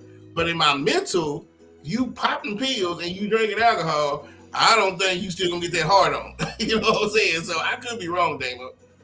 No, you're right. Man, this is why we about to jump into this. We about to go a lot of places. But we gonna sink our teeth in this first and foremost, right? I was at the store and I seen some cats. You know what I'm saying? That they went, the dude that was behind the counter, they was like, let me get 2 or 3 blues, right? I know what they was talking about. Right? It took me a minute. They had energy drinks with the damn pills. And I'm sitting up here like, man, you're trying to absolutely unalive somebody. First and foremost. Second of all, right? You know why a lot of dudes' bodies, man, a lot of our bodies break down and it don't work? You know why that part don't work? Chicks, when y'all young and y'all think it's cool for a dude to be drinking and smoking, what do you think is going to happen to his libido 15, 20 years from now? If you like good sex, the one thing you would think that a lot of y'all would do is promote health. Because once our stomach start hanging over that belt and touching our knees and stuff, you know what I'm saying? The next thing to follow is that, the libido. It don't work. You know what I'm saying? And so, ladies, if y'all, instead of complaining, man, when you young, teach your daughters. Don't get with no dude that smoke a lot of cigarettes and blackened mouths again. Because, yeah, that stuff in the sex is great now when he in his 20s, but let's check back when he in his 40s and 50s. You know what I'm saying? Because your sex drive, man, may be down here and trimmed up. But ours, if we ain't taking care of our body, the first thing to go, when our health go, is that part. You know what I'm saying? Or, you know what I'm saying, we just last 30, 45 seconds. You know, we only got one in. So I can only shoot one of these off. After that, man, if you don't get yours after that, you on your own. You know what I'm saying? So promote health. You know, Sky, you know something else I wanted to touch on? Mm-hmm. Now, it's frowned upon when a dude our age mess with somebody that's 24, 25, 26. Mm-hmm. But you just heard what she said, right? Mm-hmm. There's 40-year-old women sleeping with 20-year-old dudes. There's that double standard again, absolutely. That's that double standard. Mm-hmm. So they can get their back blown out. You know, because these young dudes ain't, look, you young dudes ain't looking to wife you. That's all they gonna get. They gonna get that, you know, the rest of that was left of that. Maybe if you wet down there, they gonna get what's left of it, right? It's kind of like they go into the orange juice jar to get that last sip. You know what I'm saying? But they understand that you're gonna dry out real soon. They ain't trying to have too much of a life with you. You know what I'm saying? They just trying to get that last sip and move on. You know? But here's the difference. When older men get with younger women, them younger women, they ain't no fools. Them younger chicks ain't no fools. They know what come with it. Yeah, they got to mess with these wrinkled nut sacks. And his balls hang down to his ankles. But, you know what I'm saying? I'm going to be in that trust fund. I'm going to be, you know what I'm saying, in that mansion, driving that Benz, you know what I'm saying? And they know what they getting out of. Just like these young dudes. These young dudes know. They know your titty is, you can fit it in your pocket. They get it. They know your ass cheek is hanging down to your mid-thigh. You know what I'm saying? They know you got them wrinkles on your neck. But that PlayStation 5 is real enticing. That college tuition is real enticing. They closing their eyes like, ooh, I hope this hurry up and end fast. You know what I'm saying? They know. Look, man, they been with 20-year-olds. They get with your 40-year-old ass. They know. They wanted to end quick so they get their end of the bargain and you got your end of the bargain. But they ain't trying to be with you for life. Now, some of them will, but the majority of dudes, no. They gonna be 30 and you gonna be like 65? No. Ain't no.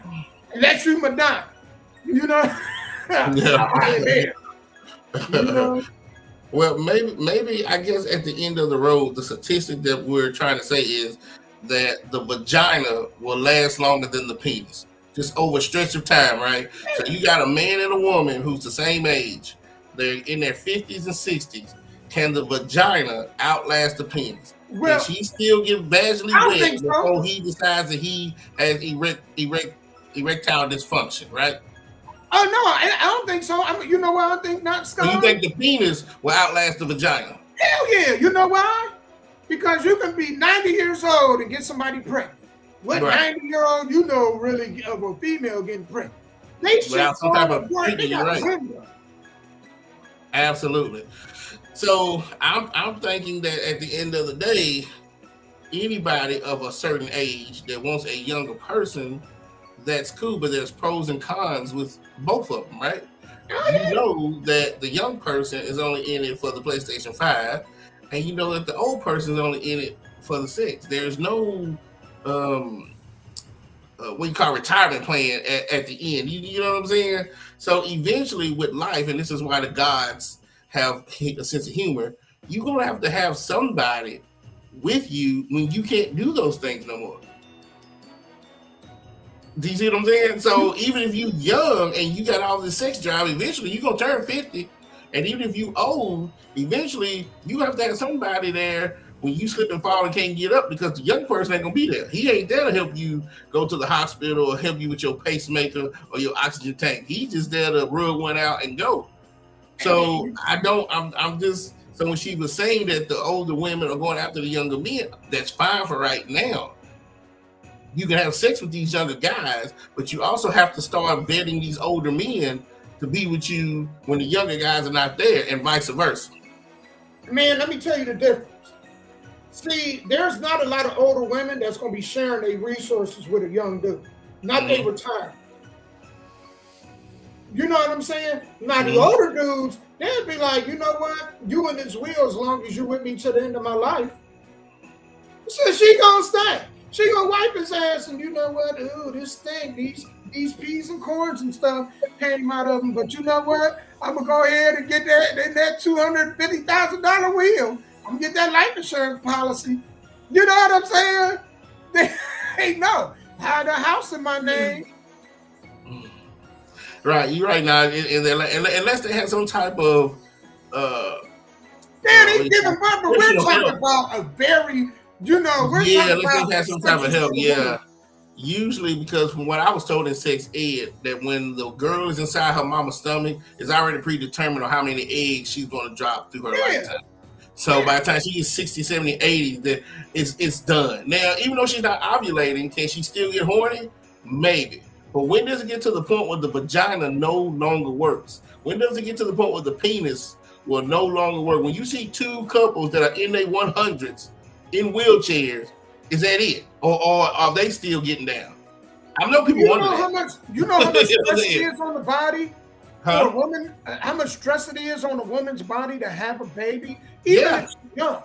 So you know, we're talking about those are very exceptions to the rules. The majority of these women physically, after about 40 is dangerous. They really say in your 40s, it's a danger to have a kid. You know what I'm saying? The likelihood of complications is very high. So, but a man, he ain't carrying no baby. So he can be 80, man, old Willie. Willie can be just like on one leg, you know what I'm saying? There's man boobs, you know, man, bald spot in the middle of his head. Willie can have a whole lot going on and get somebody pregnant. You know what I'm saying? All it takes is a little bit, you know? Yeah, absolutely. Absolutely. So I'm thinking is you can have your fun now, but just prepare for the future. Because, I mean, what we're talking about is never going to end. There's always going to be somebody out there who wants to be young forever. And when their husbands can't perform no more, they're going to find them a younger man. Because I've seen it happen more often in open relationships or swinging relationships and all this stuff. Because like you said, it's unconditional love, right? So if your wife is like, hey, you either satisfy me, I'm going to leave you. Well, then he'd be like, hey, go find you a young boy. Bring him to the house. I'll sit here and supervise, and this, that, and the third. Because I love you enough to say, hey, if I can't do it, we'll have this young boy come in here and do it. I'm starting to see a lot more of that. Yeah. You seeing the whole. Actually, man, you know, man, that's more frequent than a lot of these dudes know. But I always say, man, people be thinking these young people are stupid. Oh, you taking advantage of them. No, they smart. They know what they get. You know what I'm saying? Kudos. If you're 21 years old and you bag your husband that's 50, right? And he got a life insurance policy, he got a big ass house, he got money to burn, and he got, man, a lot of luxurious cars, and she's smart enough to get with that dude. We talking about Anna Nicole Smith? That's another one. You know what I'm saying? Kudos to her. He got what he wanted out of her. You know what I'm saying? And she got what she wanted. How could anybody be mad at her? That dude ain't take advantage of her. Absolutely. You know what I'm saying? She knew what she was getting out of it. He knew what he was getting out of it. Same with these dudes when they deal with these older women. These women, they call them predators. These young people predators too. They know what they getting out of these old people. They know they getting a PlayStation. It's survival of the keys to a car. I mean, you're right. The predatorial can go both ways. There are young guys out here in 20s, 30s that only date women in their 50s and 60s. Because these younger girls ain't talking about, and vice versa, these younger dudes ain't talking about. So I guess if you're a really mature person, you want to skip the line, if that makes sense. You know, hey, Ronnie, speak, Ronnie, and you don't skip the line if that makes sense. You know what I'm saying? So I get it, man. And again, we in a world where it's so many people have so many ideologies and theologies on how life and people should live and what things should do and what America should be like. It's going to be a hell of a lot more crazier as we keep going, because the norm will be what the Mormons are doing in Utah. The norm will be probably one man with 3 wives. The norm will be that couples living together, raising kids. Like, that will be the norm, because one person is not perfect. You're going to want that person to take care of this person to take care of that person. That's why one man married 3 women. But one, I think the other one can. You're right, Sky. You're right. And I think that's why when folks get older, you know what, Sky? When people get older, they're more open to it. Yeah. Based on what you were talking about. They're more open to that, because they're looking at it now from a standpoint of, you know, man, we got to make this work. I don't like cooking, so I'm gonna get me a female in here that like to cook. Yeah, absolutely, Damo, and you're right, because the older you get, it's like a lot of the stuff that pissed you off in your 20s is like, shit. You know what I'm saying? It is there. It's just sex. Go ahead and handle your business there. Will you be here when I hit this life alert? You know what I'm saying? Like, that's what you're looking for. You know what, Sky? It's just like with these young girls. These young girls that's 15 and they messing with a dude 25. You know what I'm saying? Or 30. You don't think they don't know what the F they doing? that they not smart enough to know? They go after these dudes for a reason. Because a lot of them, if you have conversations with them, they'll tell you what? Well, why don't you date boys your own age? Well, he can't do nothing for me. Absolutely. They think predators. They think these kids are dumb, like they don't know any better. Mm-hmm. So now all of a sudden, now you want to treat them as an adult when they go ahead and unalive somebody, or when they do something that's serious, that's real serious. Oh, now they're mature enough to face an adult sentence. Absolutely. These are predators young. Young predators. Yep, absolutely. Yes. These serial unalivers. They start young. You think that they, just because they don't know any better, that's how they get so many bodies. They start off with cats and squirrels and stuff early. And people just, well, he's just a kid. Oh, he just into science. Little Timmy just into science. Little Timmy crazy. Very crazy. You know what I'm saying? Very crazy. Absolutely. You can't treat act like these young folks ain't predators right. too. They know what they doing. But the crazy part is there's a double standard again, right? Because if I'm in the courtroom and this 20-year-old's in the courtroom, she's a predator, I'm a predator, guess who the judge gonna look at me? Because I'm the older predator. You should know better as the older predator to not do with the younger predator. But I'm like, the younger predator is smarter than me. But because I'm older, I get reprimanded. That's the double standard. Man, you hear me? And it's crazy. It's crazy out here, man. It's crazy. The women, y'all think these young dudes, young and dumb and full of cum, like y'all be saying? These young dudes, no, they predators. They come after y'all. They know what they getting out of y'all. They know you're going to give them the keys to a car. They know that if they blow your back out, you know what I'm saying? They're going to get on that pension fund. You're going to go into your retirement and do for them. They know. That's why they with you. You know what I'm saying? They know you lonely and you know that you happy to have them. They know she's lucky to be with me. You know what I'm saying? My skin is tight and I ain't got no loose skin and stuff. I ain't got no health problems, you know. Absolutely, but here's the thing, because I'm watching. Young dudes know, just like them young chicks know, like Marquise Houston. I'll be watching on TV shows this same stuff, right? And then when the older or the cougar is out with the young guy, then they get upset when they're like, "Oh, is that your mom? Is that your auntie? Is that your grandma?" Okay, so that's the downside of you being with this young guy, because when you out with him on a date, you're like, "Oh, you taking your mama out to the movies?" And then they get upset. Come on now. You can't have it both ways. Right. You know, and so, yeah, it is what it is. We got this next one, man. I'll cut this music off because, man, we got to talk about this a little bit. Some of y'all, you know, man, I know there's people that work in customer service, all right? And some of y'all, man, I hate to see certain people coming because I'm just like, man, this is not going to end well. Yeah, absolutely. Oh, let's talk about Actually, this. life insurance Because this is something else we can talk about. We talk about human DNA found in hot dogs. So, people who eat hot dogs eat them because they taste so good. But what's in them is not so good. You know, we've learned to accept it, but I don't know if you'll feel so accepting after this. The company Clear Foods recently analyzed 345 hot dog and sausage products from 75 brands and retailers and found, are you hot dog lovers ready for this? Human DNA in 2% of the samples and in 2/3 of the vegetarian samples. And get this, 10% of all vegetarian products appear to contain meat. Clear Foods says that there are some companies producing high-quality hot dog, top scores to Butterball, McCormick, Eckrich, and Hebrew National. Human DNA. now let me tell you.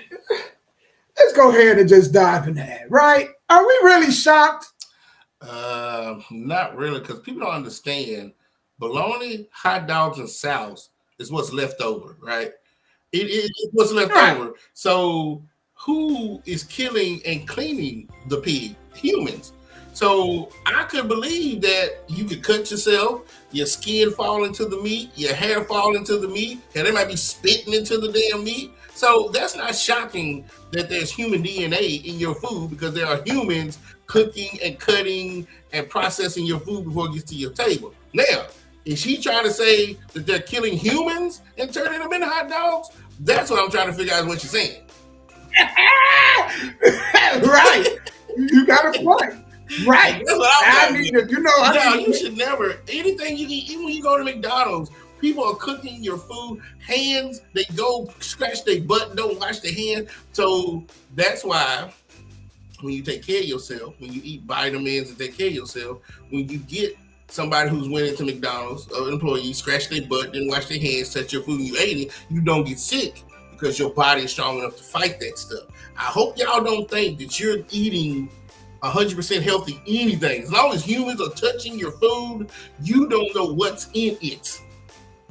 Okay, you might actually ate a cockroach in it, you just didn't know because it wasn't big enough for you to see it. So this is why he's saying if you take care of yourself, you don't worry about a lot of that stuff. So her saying this does not shock me because I like hot dogs. And you said, well, that hot dog you ate had 2%. I'm like, well, I'll be all right because I take care of myself. But if you're trying to tell me that there's people in this world that are literally killing humans and taking human meats and turning them into hot dogs, then that's some sick shit. Man, his first name is Harry. Right. Man, I just go look in there and see if I see a toe sticking out my shit next time. Absolutely. Yeah, dang it. But, and if y'all go to the store by South, because I love South, hot South or just regular, you can look at it. That sauce meat? You ain't talking about that sauce meat? Huh? That sauce meat? Yeah, you eat it? Man, hell yeah. I mean, you can look at it and see all the extra leftovers from the bologna and hot dogs is just what's left. It's once they clean the pig, whatever's left, they put that meat together and form the hot dog and the bologna. Man, let me tell you, Scott. For all the crap that they give about meat, guess when we turn on the news, guess what we always see unaliving people the most? Vegetables. Yeah. Every time we turn around, they taking a salad off the shelf. They taking, and it's always some kind of lettuce, E. coli, Ebola, all kind of stuff. You know what I'm saying? So hell, it always seems like it's more stuff going on with the vegetables than the damn meat. It's going on with every food because these farmers around the world are spraying pesticides and all type of stuff to keep the fruit processed and fresh. There's always going to be bugs on anything before it gets to it. So even if you got an apple today in your house, know that there was some type of bacteria or bug that was on that apple before they got it and washed it and picked it off the tree. Then had to get in a truck, just the whole process of it, right? So this is why I'm saying that I don't want people to be scared of what they're eating because then you would never eat ever again. Because there's no way, even if you grow organic in your backyard, you have bugs and stuff in the dirt that's eating on that stuff before it comes out. I'm just trying to make sure that we're not eating humans themselves. We're not carnivores eating ourselves. 2%, that's fine. I won't worry about that. You know what I'm saying? I'm pretty sure I thought it was much higher than that dang over to be honest with you. And it's certain animals too that I want to make sure that I ain't eating like a rat. I don't want to see no rat. That's why I don't want to travel overseas. I don't want to go on the market, man. You ever see them markets in India or in Japan and stuff? Absolutely. Man, you ain't gonna see me eating that street food. That stuff will make you sick. Right about that. It'll make you sick because you're not used to it. Them people over there, they're used to eating rats and snakes and spiders. It's in their DNA as they come out. But American who's never had to eat a snake or a spider or a chocolate covered ant, it will make you sick until you build up the digestive in your stomach to do it. You'll be on that porcelain the next 3 days afterward. You go ahead and eat at your own discretion. Absolutely. Or, there's people in Japan that eat whale. They do things like that. Yeah, they go whale hunting and eat whales. They bring them, cut their asses open, and like you do anything else, a fish, get the fat out. Well, yeah, it's a fish. Yeah. I mean, fish, and to be honest with you, if you can eat a turkey, you can eat anything because turkeys eat anything. Turkeys eat poop. Turkeys will eat you if you lay there long enough. If you ever been on the farm and watched a chicken or a turkey, if you can eat that, you can eat whatever in the world you want because they eat anything. And like a pig do too. Pig do too. Like you might see human feces. I mean, human parts. And that's true. And you know what's so dangerous about the pig? They don't sweat.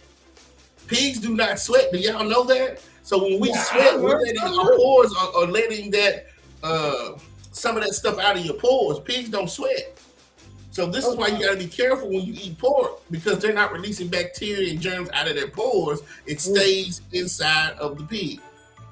So that's why a lot of Muslims and what they call them, the nations and all that stuff, why they don't eat pork because pigs don't sweat. Oh, that's nasty. Yeah. That's nasty. I'm gonna eat me some pork. I'm sorry, bacon. Here I come, sausage. You know what I'm saying? Yeah, look, I've seen people that just be like, I don't eat pork and I don't eat it, but then you drink or you smoke. Either way, you headed down to the reaper anyway. You know, absolutely. It might be a little slower, maybe a little faster, but you gonna be a help nut. Be a help. I hate people that just a half help nut. I don't do this, but then you do this over here. You know what I'm saying? I don't eat pork, but I'm gonna go ahead and I'm just gonna sleep with about 30 girls, man. I'm protected. Absolutely. And in a lot of these countries where we're getting this food, because Ronnie said veggies, y'all gotta realize to fertilize good soil, to grow a lot of whatever, you have to have mulch. And mulch is usually poop that's coming from a cow or a horse, a dragon, but the best poop of all is human poop. I don't know if y'all know that or not. The best fertilizer in the world is human poop, and there's countries that use human poop to grow their crops before they get over here. And man, that is crazy. You know what I'm saying? Oh yeah. And I know this. I couldn't imagine getting the best people in the world is humans. Like this is why we're at the top of the food chain. If you was to kill a human like you did a pig and ate the liver, the ribs, the steak, whatever you want to call out of a human, you would probably never go back to eating another animal again. It's something about human bodies and meat that gives you the protein and the minerals that no other animal can do. Man, so that's why some people use poop to grow their stuff. I mean, even back in the 1800s, when people used to just go poop on the side, then you go back a year later and there's a bush full of berries. Because that's what it grew right there. You know what I'm saying? They ain't thinking about, well, you know, we pooped over there a year ago. They're going to go eat the berries. You know what I'm saying? So yeah, I know y'all think I'm full of it. Look it up and research. I'm telling you, because it shocked me when I had to learn this stuff. When I went to MTSU, I learned this stuff. I'm like, man, this is crazy. There's a place, and I think it's in Louisiana or Georgia. I know it's in one of them places where they took a whole bunch of slaves and they slaughtered, right? Mm-hmm. And then in the same spot where they buried them slaves, they got all these peaches grown. Absolutely. And you know, so you're right, man. You know what I'm saying? The human body is the best thing going. There was a lady who lived in this neighborhood, and she had a tree in her yard. And every winter, all these other trees and other people's yards would die, and hers wouldn't. When they found out, when they dug it up, I don't know if it was Confederate soldier, Union soldier, it was a dead body under the damn tree.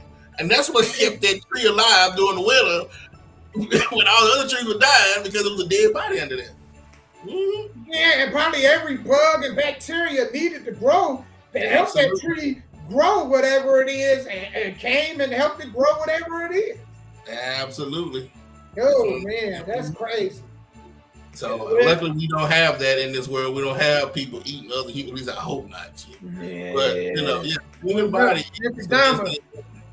Did you ever watch a Silence of the Lamb? Was chewing on some stuff. Hey, Damon, did you ever watch Silence of the Lamb? Yeah. Human brain, human liver, human heart, human. That's what he was eating. Feeding them folks that crap at the dinner table. He sure was. Like they was gourmet meals. Gourmet meals. Y'all, I got one more I want to talk to y'all about, and I'm trying to find this. All right, because I was like, this is kind of interesting, man. So this woman, well, let me just find it on here. I'm strolling through. I had it and I lost it somewhere. So I got to go right back. But this woman went in to, here we go.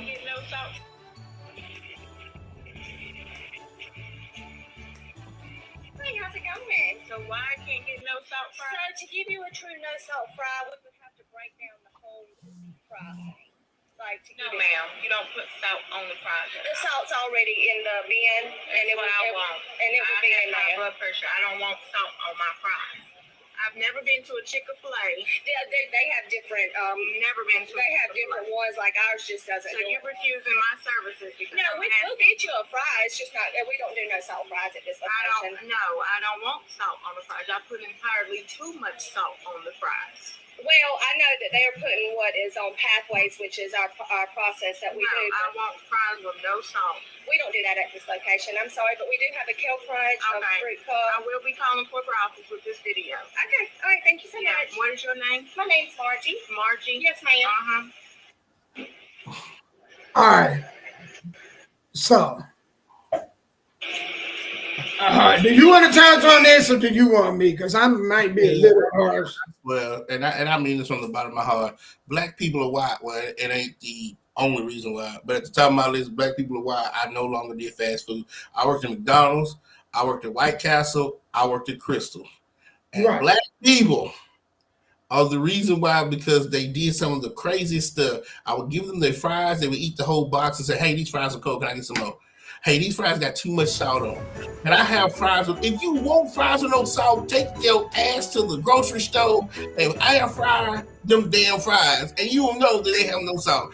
You cannot go to McDonald's and say, I don't want a burrito with tomatoes on it. There used to be this woman who would come down every day. So that, because you know the burritos are already pre-made. They're just frozen. All we do is microwave them. They're like the breakfast burritos. You got to unwrap that shit, take them damn. I'm like, Jesus Christ. And that was a white woman. Jesus Christ. Like, if it wasn't for humans, I would probably still be at a fast food restaurant to this day. But when you have one person out of thousands asking to do something that is going to disrupt the whole flow, go to Whole Foods, go somewhere else and do it to where you, oh my God, does she not know how it works with the fries and the fryer and the little heater thing that they put it on? You know, or somebody be like, well, can you cook my hamburger a little bit longer? Look, we can't just do your hamburger. We do these things in bundles. We can't just do yours. Do you not know what's going on? Well, can you make without that? It comes in it. I can't just cut it open and take it out. Oh my Lord. But yeah, I'm sorry. Black people were the ones that came through the most and would just do the most. And I was like, I can't do this no more. I got to walk away. Man, I hate to see people coming like that. It's like you don't have to go to Chick-fil-A. Huh? It was more people. I ain't gonna just say all blacks, but it was black people the most in my situation. Right. And it's like, you can go somewhere else. If you don't like the fry, take your ass somewhere else. Or like you said, Sky, go ahead, go to Kroger's, go to Publix, get you a bag of fries, and cook the shit like you want. How you gonna go to anybody else's restaurant, right? And then they telling you that, hey, we don't do that here. Then all right, get something else off the menu. You know what I'm saying? You ain't gonna have fries today. Why go and make a bit? That's just like I used to hate people that go to McDonald's. And then they say, can I have an ice cream cone? Our ice cream machine is down. And then they get mad. McDonald's ice cream machine is down all the time. At all locations. Why are you going to McDonald's for an ice cream cone when Dairy Queen or Baskin Robbins down the street? Absolutely. Baskin, get your ass out you go elsewhere. People be crying about stuff like life too short to make a big fuss over something like some fries. Absolutely. You don't need the fries anyway, man. You $3.50. You know what I'm saying? Your cholesterol and blood pressure, you know what I'm saying, divided by 2 squared is high. Why are you harassing this lady? And then she got to give you her government name, and then you record her and have her on video giving out her government name. Absolutely. Absolutely. Man, but you just go to corporate and they do nothing about it because it's corporate who makes the rules. You go to the people who make the rules to reprimand her. That's retarded. She told you, she didn't say, I'm not going to do it because of the color of your skin. She didn't say, I'm not going to do it because you're a woman. She didn't say, I'm not going to do it because I'm tired today. She told you she couldn't do it because of the way the policies and rules are set up and the way the machines are set up. We can't do it that particular way. Well, I'm going to go to corporate. Fool, who you think make the rules was corporate? Right. She said that like this was this woman's restaurant. Like this woman had control over it. You know what I'm saying? Like she had control over it. And y'all wonder why these fast food restaurants and these employees asking for way more than minimum wage. It's y'all. They got to deal with a lot of y'all. Some of y'all, you know, the other customer, I know we getting off track. But there's one more customer that I despise. Some of y'all been going to fast food restaurants your whole lives. Y'all walk right up to the damn menu, and then y'all be like,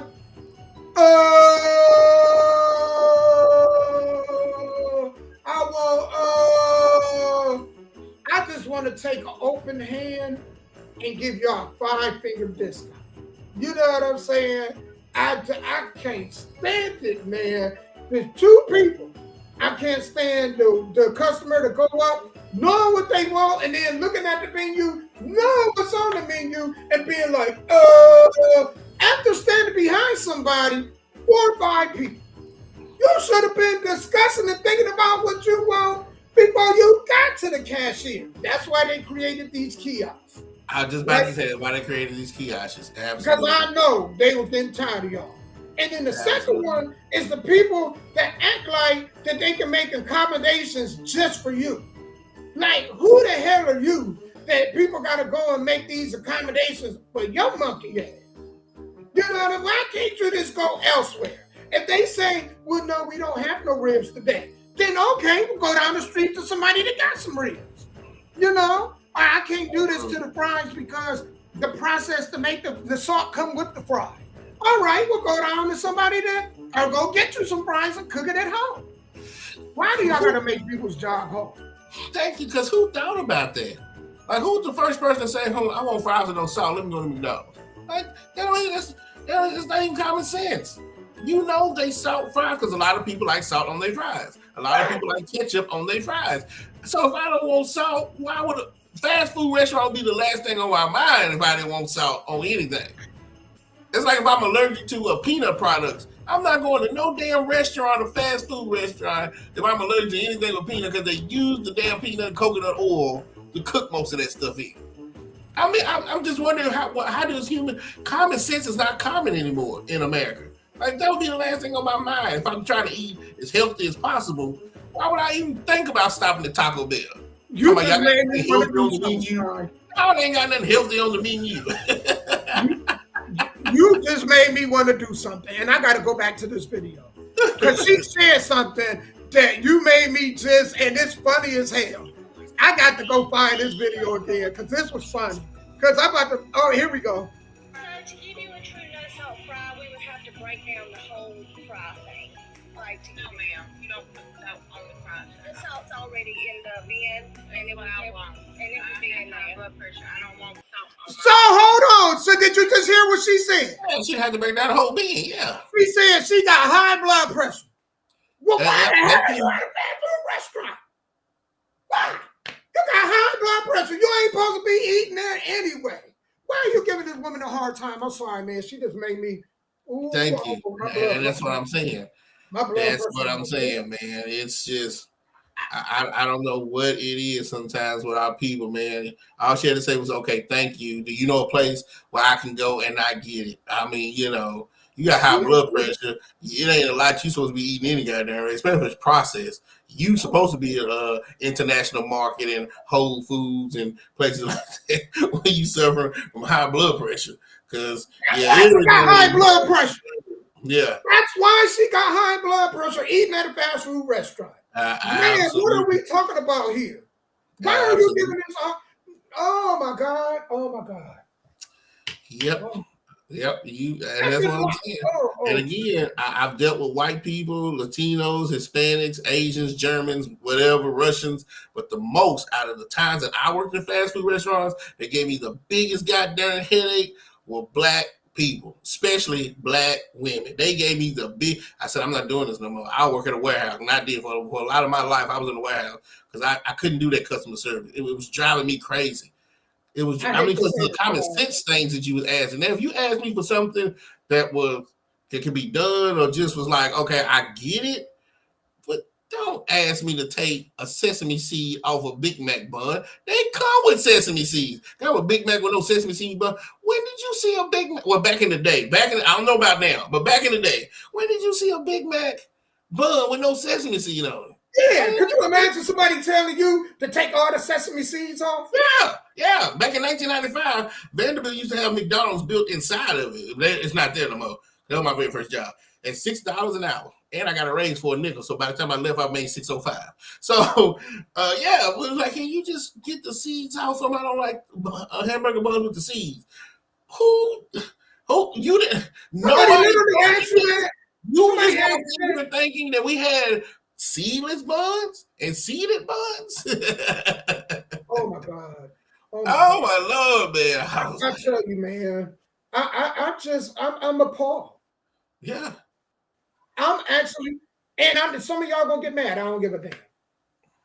We, especially people like us, Sky, we suck as customers, and we suck in customer service. Absolutely. I ain't gonna lie. I hate to see one of my friends coming. I'll be like, not to saying that the other cultures don't have people to get on your damn nerves too, because they definitely do. Nobody. And I mean nobody. Get on your nerves. You know what I'm saying? Worse than somebody this tone. A little bit lighter. Nobody. You be like, man, you just 5 finger discount. 5 finger discount, man. I know. I went to a restaurant back in 2003. I won't say the name of it because it still might be on Jefferson Street. It was ran by a whole bunch of black people. That was the worst time of my life, and I have never been back there. And then when I go up and down Jefferson, it might not even be there no more. But it was back in 2003. I said I'll never come back. So now when I go into a place, I was going into a Crystal maybe 6-7 months ago. And it was all black. I walked right back out. The managers were black. The cashiers were black. The women were just standing around doing absolutely nothing. The lines were long. I'm like, why are these lines long? Then I went on the inside. I said, you know what? I'm gone. And it's sad that I'm that way because I shouldn't be indoctrinated that way. Man, but I really am. But you know what, Sky? The most craziest thing I ever seen didn't come from me personally. Didn't come from a black customer. It came from a white. And let me tell you what she did. And I almost lost it. She went to McDonald's and she said she ordered a cheeseburger without the cheese. She said, "Could you take the cheese off?" Well, why you just order a hamburger? Can I have a cheeseburger with no cheese? Can I have a double Big Mac with just one patty, please? You know, like, that's stupid. Can I have a spicy McChicken without the spice? You know, just the shit that people say, man. That's like, oh my God. Can I have a French fry? Can I have a French fry? Or could you make it Italian? Yeah, like this is crazy. Can I have a salad with no lettuce? Like, dude, what do you want? I tell you, it's crazy, man, and that's why I had to get out of it, man. I mean, to run a business like me and Damo do, we have to have some type of customer service skills. But you really got to have it Because sometimes I do a dash, and so I can see some of these cashiers looking at these customers like, what the are you talking about? Oh my God, like that's crazy. Man, yeah, I swear we hate to see some of y'all coming. Man, and it don't matter what field it is, not just fast food. Yeah. Oh yeah. I'm talking about. I see certain. I like. Oh shit! This gonna be that kind of day today. Absolutely. And it's sad. I shouldn't be like it because I'll go into Lowe's or Home Depot and I'm hoping that it's like a middle-aged white guy who comes and asks, "Hey, do you need any help?" Yes, please, thank you. You know what I'm saying? If I see a young black person or somebody like a guy like this, man, ain't gonna know nothing. He just started. He ain't trying to help me, so I ain't worried about it. I can tell already. I can just look and tell. I've become that great at it. When I walk in, and it sucks when you walk in a place and there's nobody else that you're forced to ask them for help, or you're forced. Like I walked in a gas station, all right, and it's two chicks sitting back there, like us, our kind. Chick got mad, you know what I'm saying? Like because I interrupted her conversation, and I'm like, man, you're dealing with my money. Can I have your focus here? I don't like to be having any exchange with money with somebody who is off having a conversation with somebody else. You're handling my money, man. I need you to focus on this transaction. Absolutely. Get mad at me because, man, you know what I'm saying? I addressed that. I swear, dude. Yeah. Oh yeah. I understand. Ooh, I definitely understand. But yeah, so now y'all know why I'm not into that customer service over the phone, in person. They couldn't pay me enough because I did have a job one time that wanted to pay me good money. I said, what do you need me to do? They were talking about more customer service based. I'm not doing it. Ain't no money, ain't no price tag for my piece. And we said that at the beginning of the show. Ain't no price tag for my piece. I'm sorry. Because I used to do security too, Damon. I didn't do it like you did, but I used to do security too. I used to work for, was it Murray? Murray? This is a long time. I remember they started with him. I'm like, I ain't doing this. I'm so glad I'm out that feather, But ooh,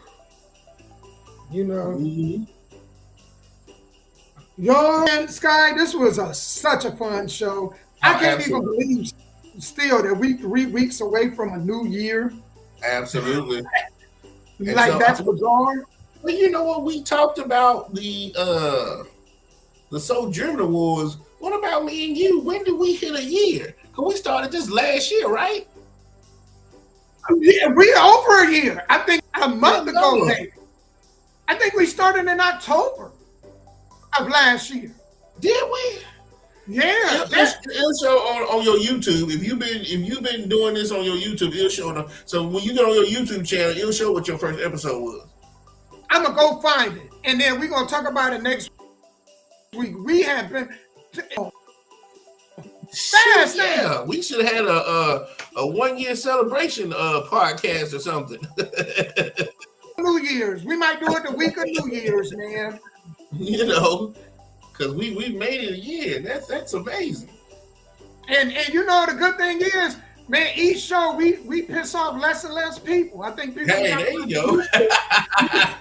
There you go. At first, man, we ruffled a lot of feathers, man. A lot of them. Hopefully, man, some of y'all kind of grown to like, okay, well, I know his way of thinking, and I know his way of thinking, and and Sky, I wanted to say this too. I'm kind of glad that there's we're yin and yang. Right. Like, I dress up, you dress down. You know what I'm saying? You're way more business, but people don't understand this. Business savvy, you're way more business savvy than I am. Sky is smart as hell and as hell. I'm actually, man, going at even before the show. I was asking Sky about trust. Sky and his opinion about business stuff. You know what I'm saying? So, you know, man, I'm a little man. Sky, man, is a great guy. Not saying that I'm not, but Sky is, man, way more compassionate and understanding than I am. You know what I'm saying? So Yeah. I kind of like the differences in the contrast, you know, between.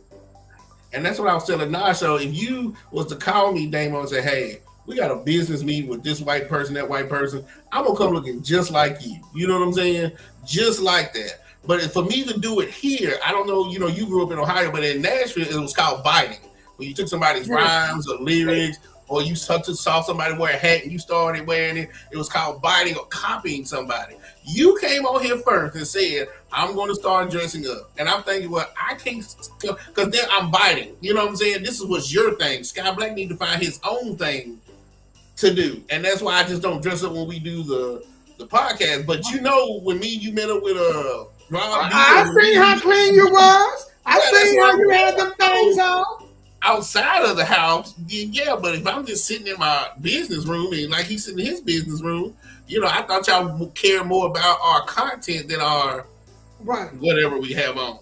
But again, like I told him, in 2025, I'll go get a suit, and one day I will do it just so we both can look clean. But I just felt like that was Damo's lane, and then, you know, I have to find my own, you know what I'm saying, to do that. And you know the crazy thing, Sky? I want to leave y'all with this.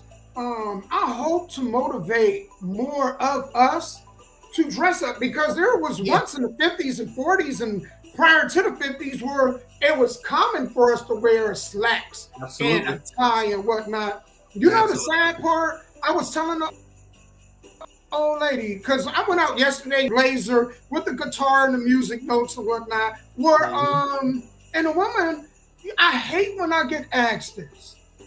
So, man, you look nice. Where are you going? Why do I have to be going somewhere to look nice?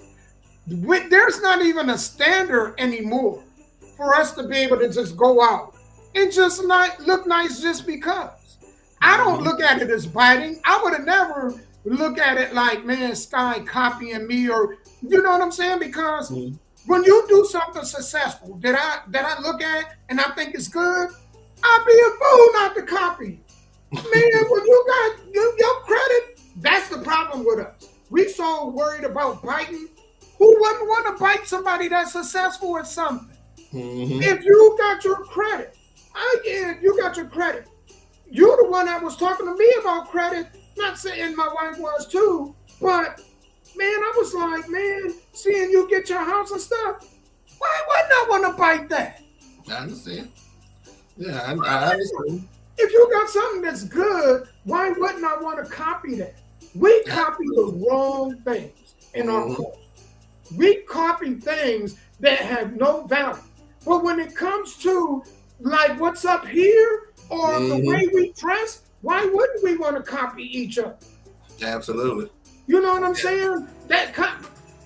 In our culture, we make copycat like it's a bad thing. I think that is the stupid of our culture. That's one of the dumb things of our culture. Yes, I want somebody successful. If they was out selling CDs and they sold 100,000, I'm not gonna say, well, they did that. That's their thing. Guess what they ain't gonna go do? Go talk to them. I'm gonna figure out what they do to become successful, and I'm gonna try to duplicate it. Now I may alter some things to make it my own, but I want to copycat them. Everybody that's successful has copywritten somebody and in turn made whatever until they're on. So say, Sky, you may not want to wear a blazer. Maybe you might want to wear sweaters and a different hat. You know what I'm saying? But that's still your same thing, is you changing your opinion or your appearance in the way that your approach, but it's different. You just have your own spin to it.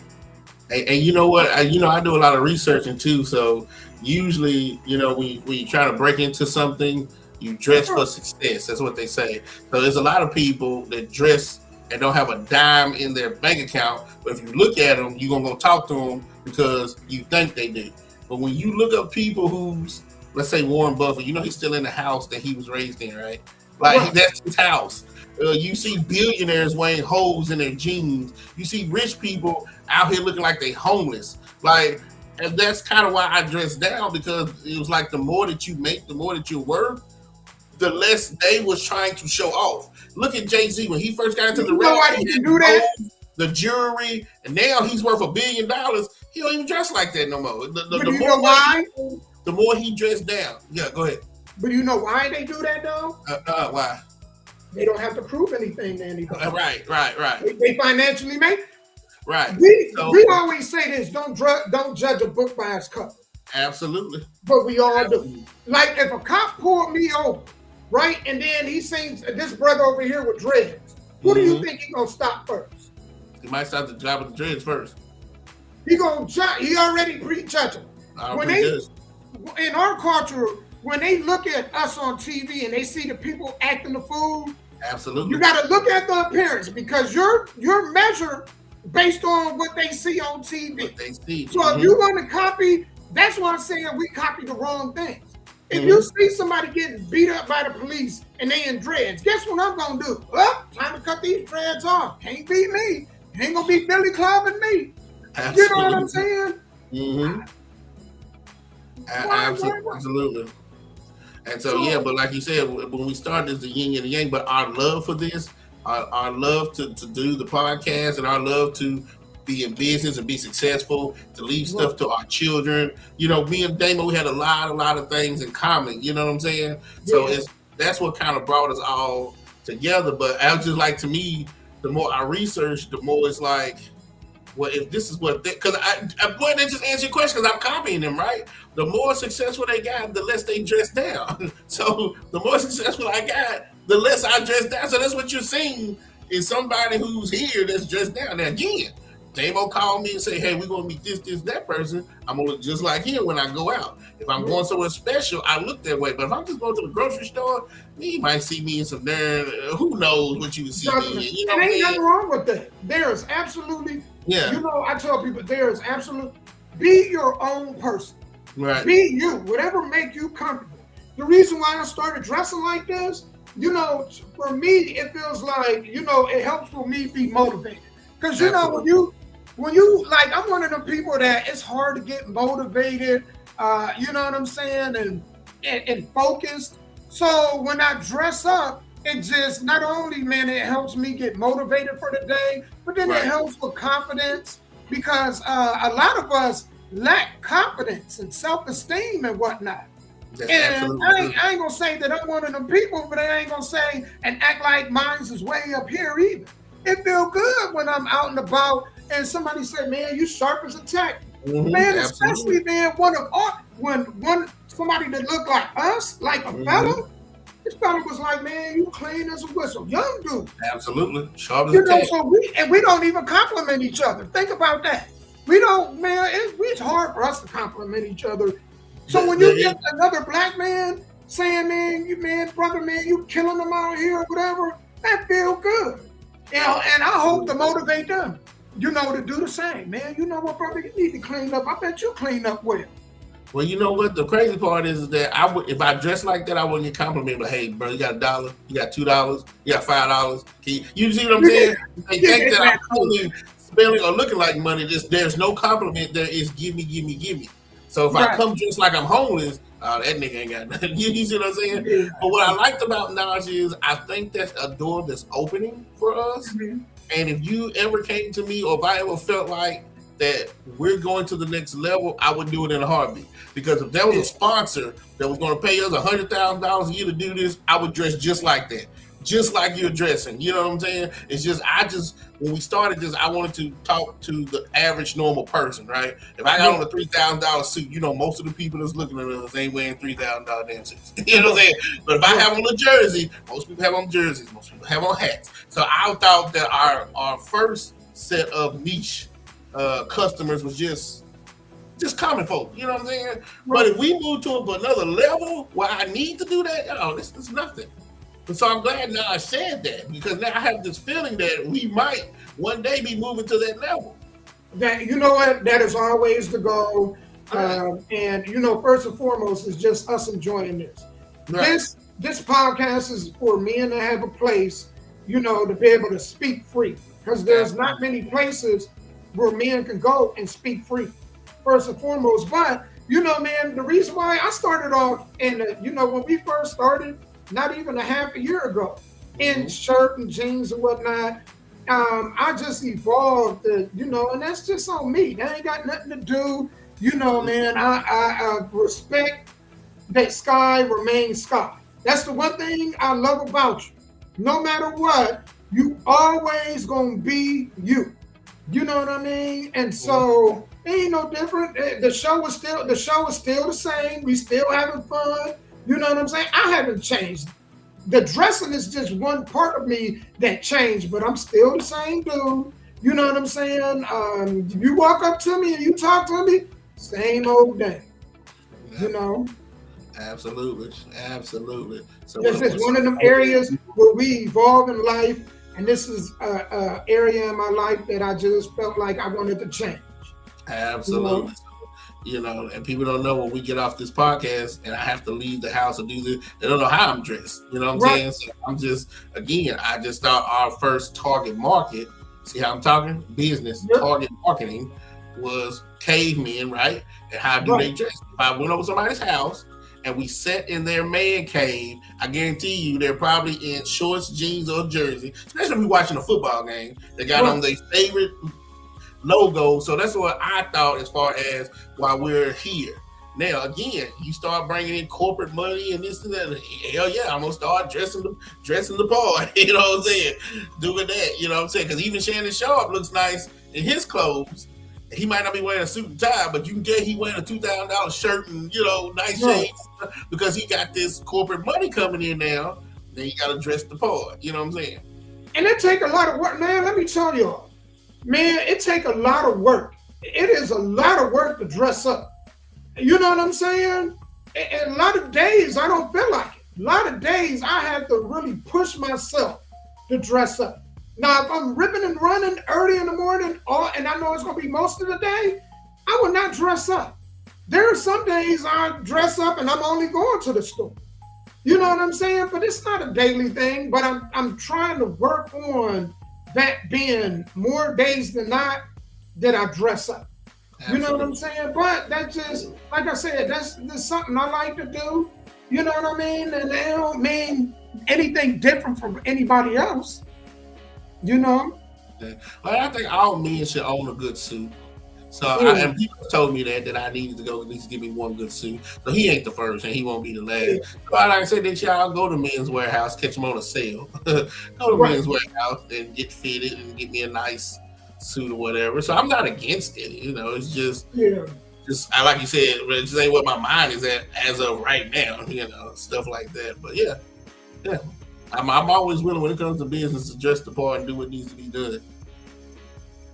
You got to draw. Man, Sky, I think this is the first time, man, we ever went 2 hours and 30 minutes. And the crazy part, it flew by. Y'all hear me? Oh, yeah. This time flew by. Man, do you want to do the thank you to everybody that came in? Okay, so thank you, Ronnie. Thank you, Faith. Thank you, Nash. Thank you, Wyatt. There's somebody who came out. I might not be pronouncing your name right. Matt Hurry. If I'm pronouncing your name wrong, I'm so sorry. But thank you. Thank you, Mike Cobb, CEO, No Limit Pro. Thank you, Hunter. Thank you, Scott from Demolition Pro Wrestling. And thank everybody who's watching and sharing and commenting and liking. Shouts out to Calvin, because I know he watches this a lot. He might not comment a lot, but I know he's watching. Shouts out to him. And thank y'all, man, because we want to make Tuesdays the best. I don't care if you're at work, if you sit at home. We want Tuesdays to be a fun day. Me growing up, everybody always worried about the weekend. Yeah, I can't wait to Friday and Saturday. Well, okay, I'm too old for Friday and Saturday. So let's take another day. I want everybody, I can't wait to Tuesday, man. The Nashville Caveman. Let's tune in. Let's have a great conversation. So thank all of y'all who has helped us pass this year. I like, because it just made me think about it when we talk about giving out the trophies. I'm like, well, hell, what about our trophy? Hell, we've been here for a year. Like, you know what I'm saying? I forgot about it. But yeah, again, Damo, thank you for letting me come on this journey with you. I really appreciate it. Man, thank you for joining the journey with me, man. And You know, and the honor is all mine. And man, we about to go into headed toward year 2. Man, Absolutely. maybe 10 months from now or so. That's crazy. You know, and I appreciate you guys just tuning in, man, because y'all don't have to. You know what I mean? So for y'all to give us y'all time, it's very much appreciated. And again, if y'all can just share this, man, y'all will be helping us out way more than y'all know. And if y'all hit the like button, man, and if you leave a comment, man, we appreciate that too. Absolutely. Thank y'all so much. So, you know, until next week, you know, and everybody on Thursday, if you're friends with me on any social media, wish me a happy birthday, December 12th. All right, y'all heard that now. And just remember, man, the only thing guaranteed in life is death. So, you know, when it comes to worries, man, worry about the things you can control. Don't worry about the things you can't. And if you're on this half of the dirt and grass, you've won for the day. We thank y'all for tuning in. We love y'all. Make sure y'all tune in next week. And man, we got to talk about your birthday, man, when we tune in next week. All right. I want to hear if you did make any plans. Let us know what you did. Thank you guys. And we are out until next week.